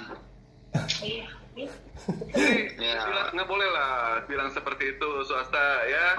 Dan gue berani jamin swasta, kalau lu datang ke Bogor, lu ke Penggadaian Syariah yang ada di Bogor ini ya, yang gue tahu di Bogor ini ya, tidak ada yang namanya menggunakan bunga. Tetapi hanya syaratnya itu ada SIUP, surat izin lu usaha. Usaha lu apa? Misalkan lu punya usaha ternak. Ternak apa nanti? Ternak tuyul misalkan. Kalau nggak ternak genderuwo, silakan lu ajukan. Tidak ada yang namanya mesti pakai bunga-bunga, tidak ada. Riba itu dilarang, raba dilarang juga.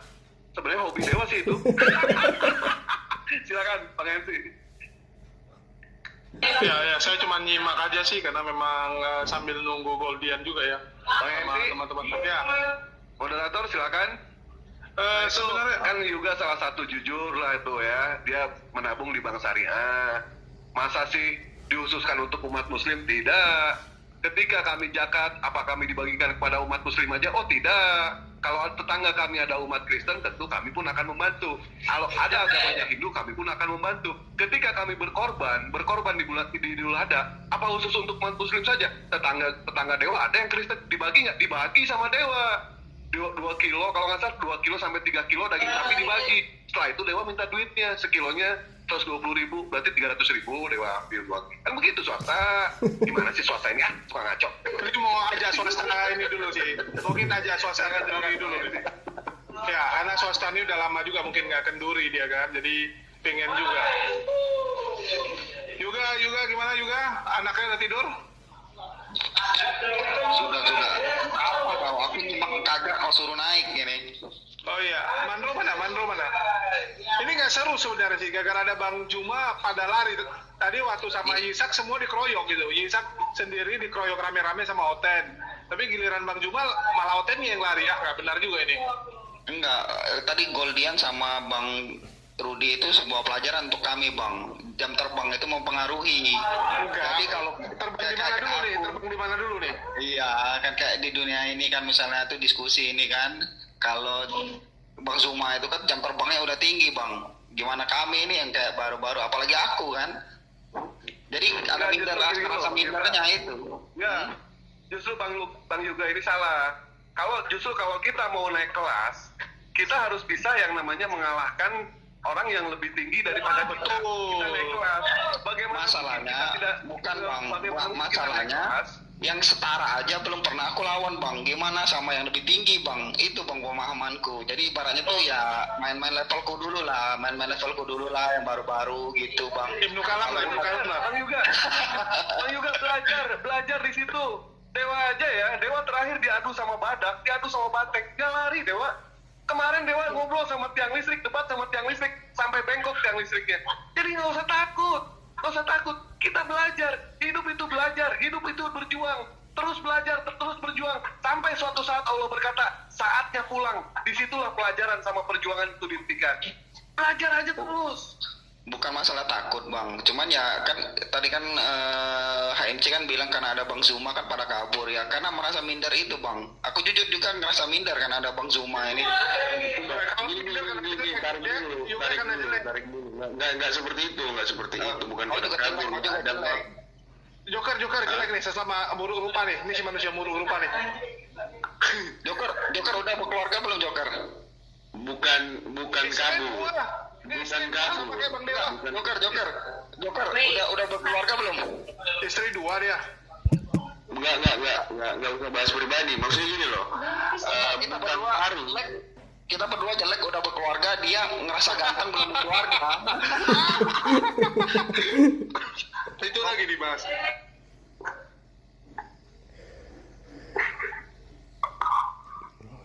Gini aja. Mungkin Bang Juma lawan 2 orang aja. Nggak apa-apa Dewa turun. Silakan trisam tuh ya. Dewa nonton. Waduh, trisam, Bang. Silakan trisam tuh ya. Assalamualaikum. Tunggu dulu, harus ditarik dulu. Tunggu dulu bentar dong. Bukan kabur HMC, tapi mungkin belum ada waktu masuk. Bedain itu. Ya, belum masuk ke belum bisa masuk ke sini sementara.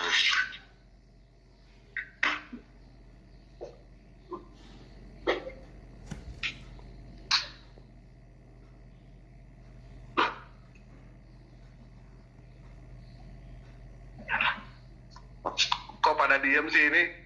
Udah Bang Juma, daripada tidak ada yang mau ajak diskusi, mendingan Bang Juma tausiah aja lah. Bang, tausiah Nyanyi aja bang, nyanyi bang. Bukannya sudah ada jadwalnya ya? Berguna itu. Ada jadwal-jadwalnya gitu. Jam sekian Bang, aku sampai jangan jam lupa sama, sekian gitu. Saya kan cuman ini pelengkap ajanya di sini. Saya bukan narasumber di sini.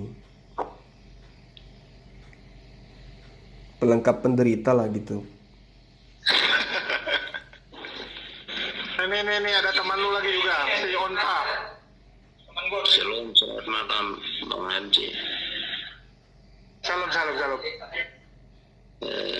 Lagi bahas apa nih Bang? Maaf baru nonton juga. Tadi tema masalah keuangan sih, masalah keuangan. Mungkin kita lanjut ke topik yang lain aja ya. Kalau nggak, kita bahas tentang balik lagi masalah ehad dan tauhid gitu ya. Masalah ehad dan tauhid saya rasa kalau Bang Juma yang jelasin lebih jelas gitu. Karena Joker ini lontong juga. Dia bilang tadi dia nggak mau lawan Muslim karena dia takut. Dia maunya lawan Yahudi gitu. Dia bilang lebih enak laga Yahudi. Saya tidak suka berdebat. Baik. Kalau misalkan Joker swasta pengennya sama Yahudi, baik. Nanti saya undang Ishak sini, ya. Enggak tidur dari si Ishak loh. Saya tidak pernah dia minum bensin tadi. Oh, mantap. Kalau untuk masalah keuangan Bang, saya dengar aja dulu.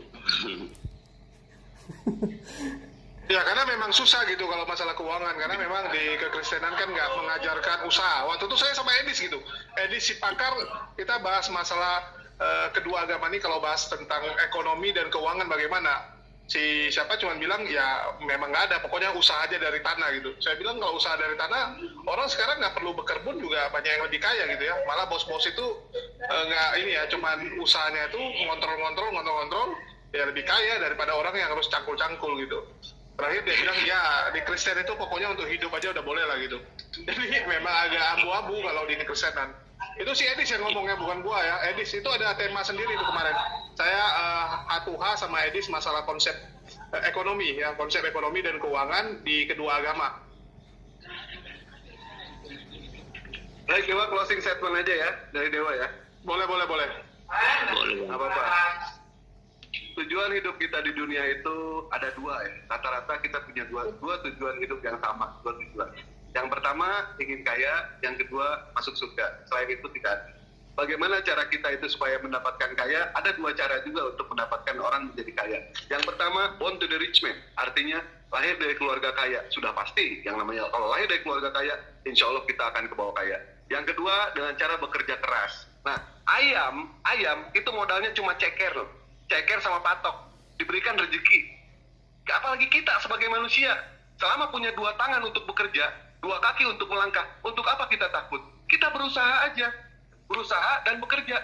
Usaha terus, dengan usaha dan berdoa. Usaha terus, tanpa berdoa kita sombong. Berdoa terus, tanpa berusaha kita pesong. Yang penting kita berikhtiar, karena yang namanya berikhtiar itu wajib, hasilnya tidak diwajibkan. Ada kata-kata bijak yang mengatakan seperti ini. Jika ikhtiar sudah di penghujung batas, biarkan doa dan takdir bertarung di langit. Nah ini nanti keputusannya Allah sendiri. Itu aja dari Dewa. Ya silakan Bang Juma diteruskan. Nanti Dewa masuk lagi kalau Bang Juma kepepet. Masalahnya Bang Juma bisa kepepet nggak gitu? Ini jadi perdebatan juga nih, kepepet apa enggak nih? Enggak, maksudnya Mahadewa, Bang Zuma kepepet, Mahadewa bantu gitu. Enggak, kepepet kencing mungkin. Kalau kepepet debat ya nggak mungkin juga gitu.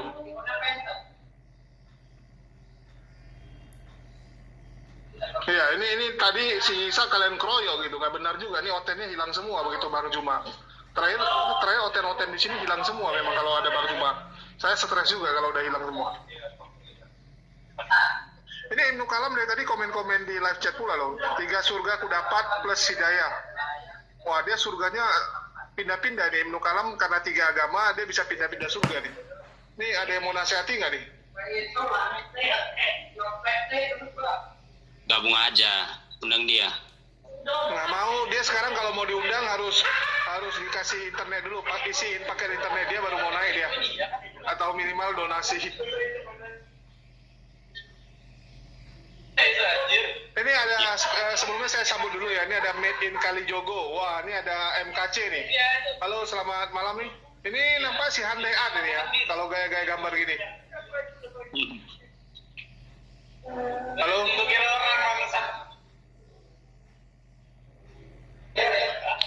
Waalaikumsalam. Lanjut, Bang. Lanjut. Nyimak. Oke, ada yang mau disampaikan ini kok muka MKC nih. Saya undang MKC sebenarnya ya. Saya undang MKC, tapi MKC-nya nggak mau gitu ya. MKC nggak mau naik, alasannya dia banyak event, banyak yang undang. Soalnya minggu besok panen dia. Ada beberapa tempat yang undang dia jadi pembicara.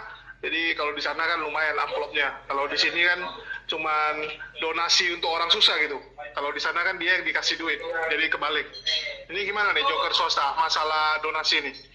Dari swasta kira-kira ini teman-teman lu mana sih swasta? Biasa lu kan banyak teman oten-oten. Enggak, sekarang topiknya apa aja dulu topiknya. Kita buat topik aja gitu loh.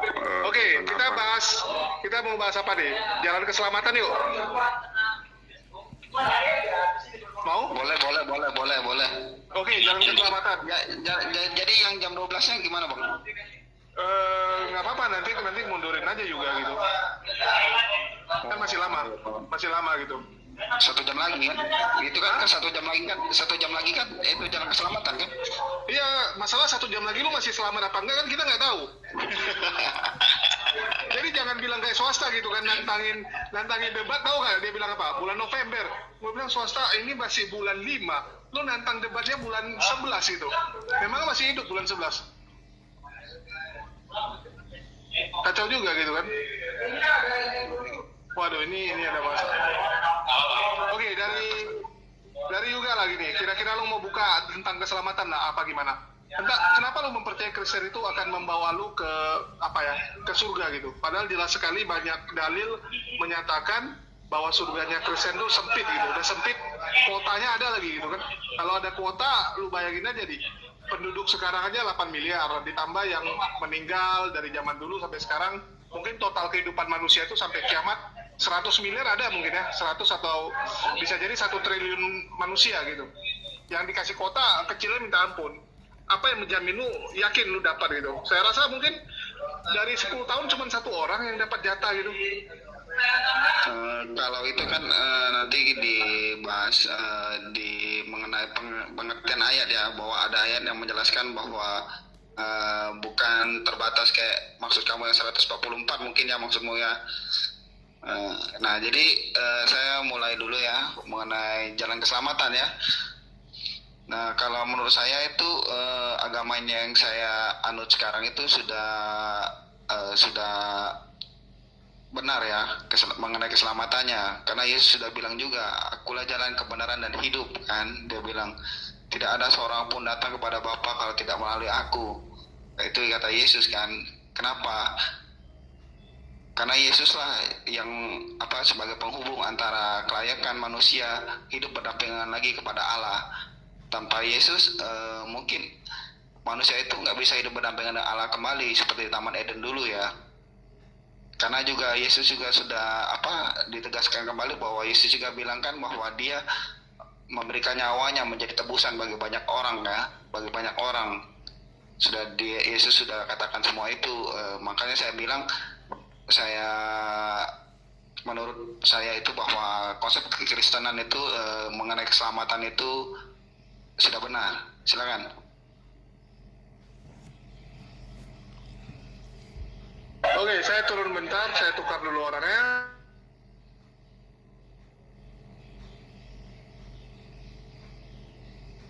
Bang Andi, assalamualaikum Bang Andi.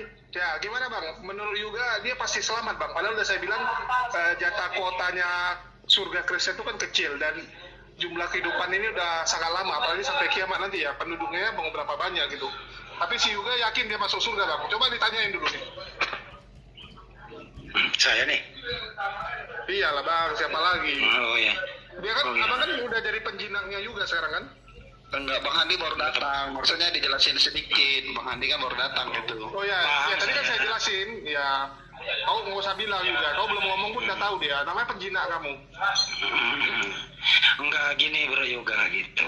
Kita itu manusia ya. Hidup itu sebenarnya itu hidup itu perjuangan. Bukan diperjuangkan oleh orang lain kan gitu. Apalagi dengan adanya kematian seseorang memperjuangkan kita, itu hidup perjuangan, dosa tanggung masing-masing. Kalau ada satu orang di dunia ini mengatakan dirinya adalah dijamin masuk surga, itu takabur namanya begitu. Yesus saja sendiri nggak pernah ngomong loh, saya dijamin masuk surga, enggak gitu. Apalagi kita zaman sekarang ini gitu. Jadi terlalu sombong lah, angkuh lah gitu. Lebih baik itu kita merendah saja gitu. Ada Yesus sendiri ada kata insya Allah loh. Artinya apa di situ? Kalau Tuhan menghendaki, bahasa Arabnya itu insya Allah.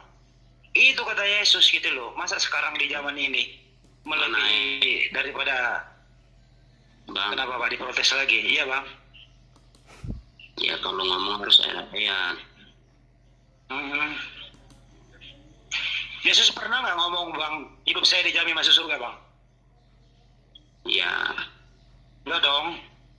Ya kenapa di zaman sekarang ini lebih sombong lagi?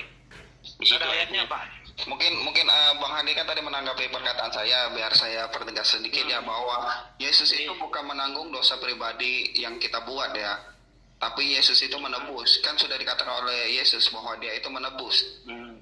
Menebus ya, menebus apa? Menebus itulah kelayakan nih manusia hidup berdampingan kembali kepada Allah, dengan Allah ya. Coba Taman Eden. Coba ambil satu contoh. Coba Bang Yuga ambil satu contoh. Dosa seperti apa kira-kira yang ditebus oleh Yesus dari diri Anda? Dosa apa yang ditebus? Ya itu yang saya tadi bilang, bahwa pertama kali manusia itu hidup berdampingan dengan Allah.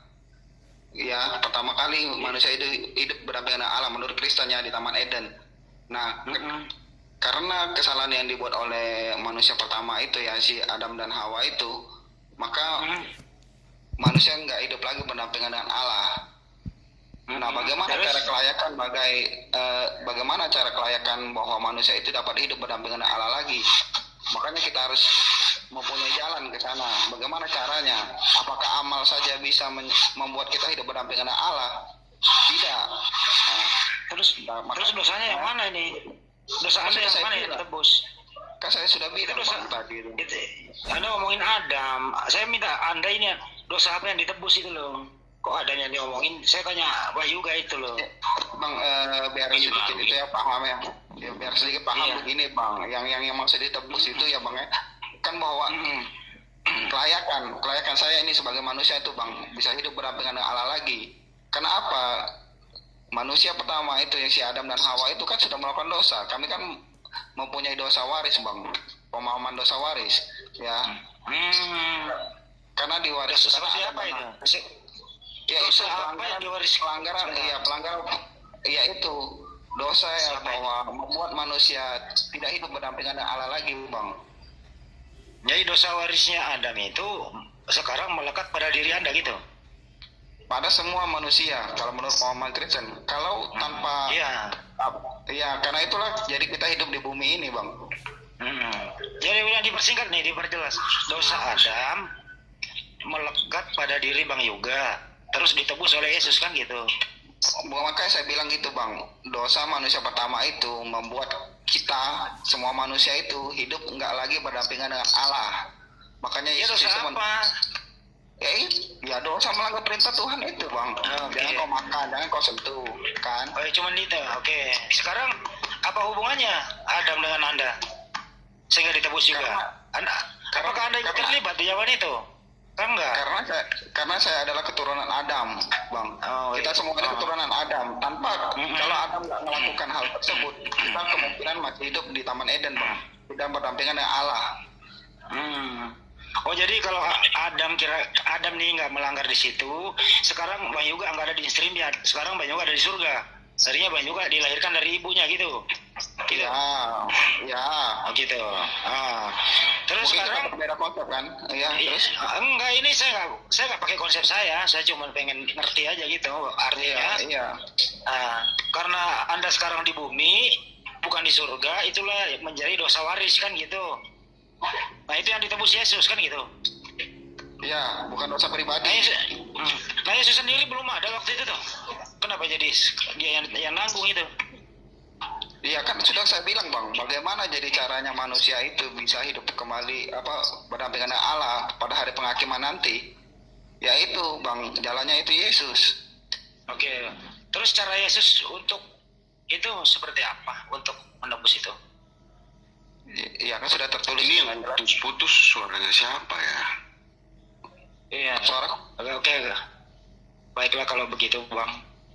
Jadi itu kan iman Anda begitu ya. Saya sih nggak maksa Bang. Cuman kalau bijaknya sih ya, yang namanya dosa itu ya nggak ada dosa waris lah. Misalnya nih orang tua berdosa, ya nggak ikutlah ke anaknya kan gitu. Terus yang pertama yang perlu dijelaskan adalah pertanyaan kamu, di mana Yesus mengatakan dirinya ada di dalam surga. Yesus mengatakan dengan jelas ayat-ayat itu di dalam Yohanes 10 ayat 9, ataupun Yesus mengatakan dengan jelas ayat itu, kamu berasal dari bawah, aku dari atas, kamu dari bumi, aku dari surga. Mulai hari ini kau bersama denganku di Taman Firdaus. Itu semua kata dari Yesus Kristus. Saya nggak pernah mengatakan gitu ya, salah dengar Bro Swasta. Saya tadi mengatakan Yesus waktu hidup nggak pernah dia berbicara bahwa saya dijamin masuk surga. Loh, begitu omongan saya tadi.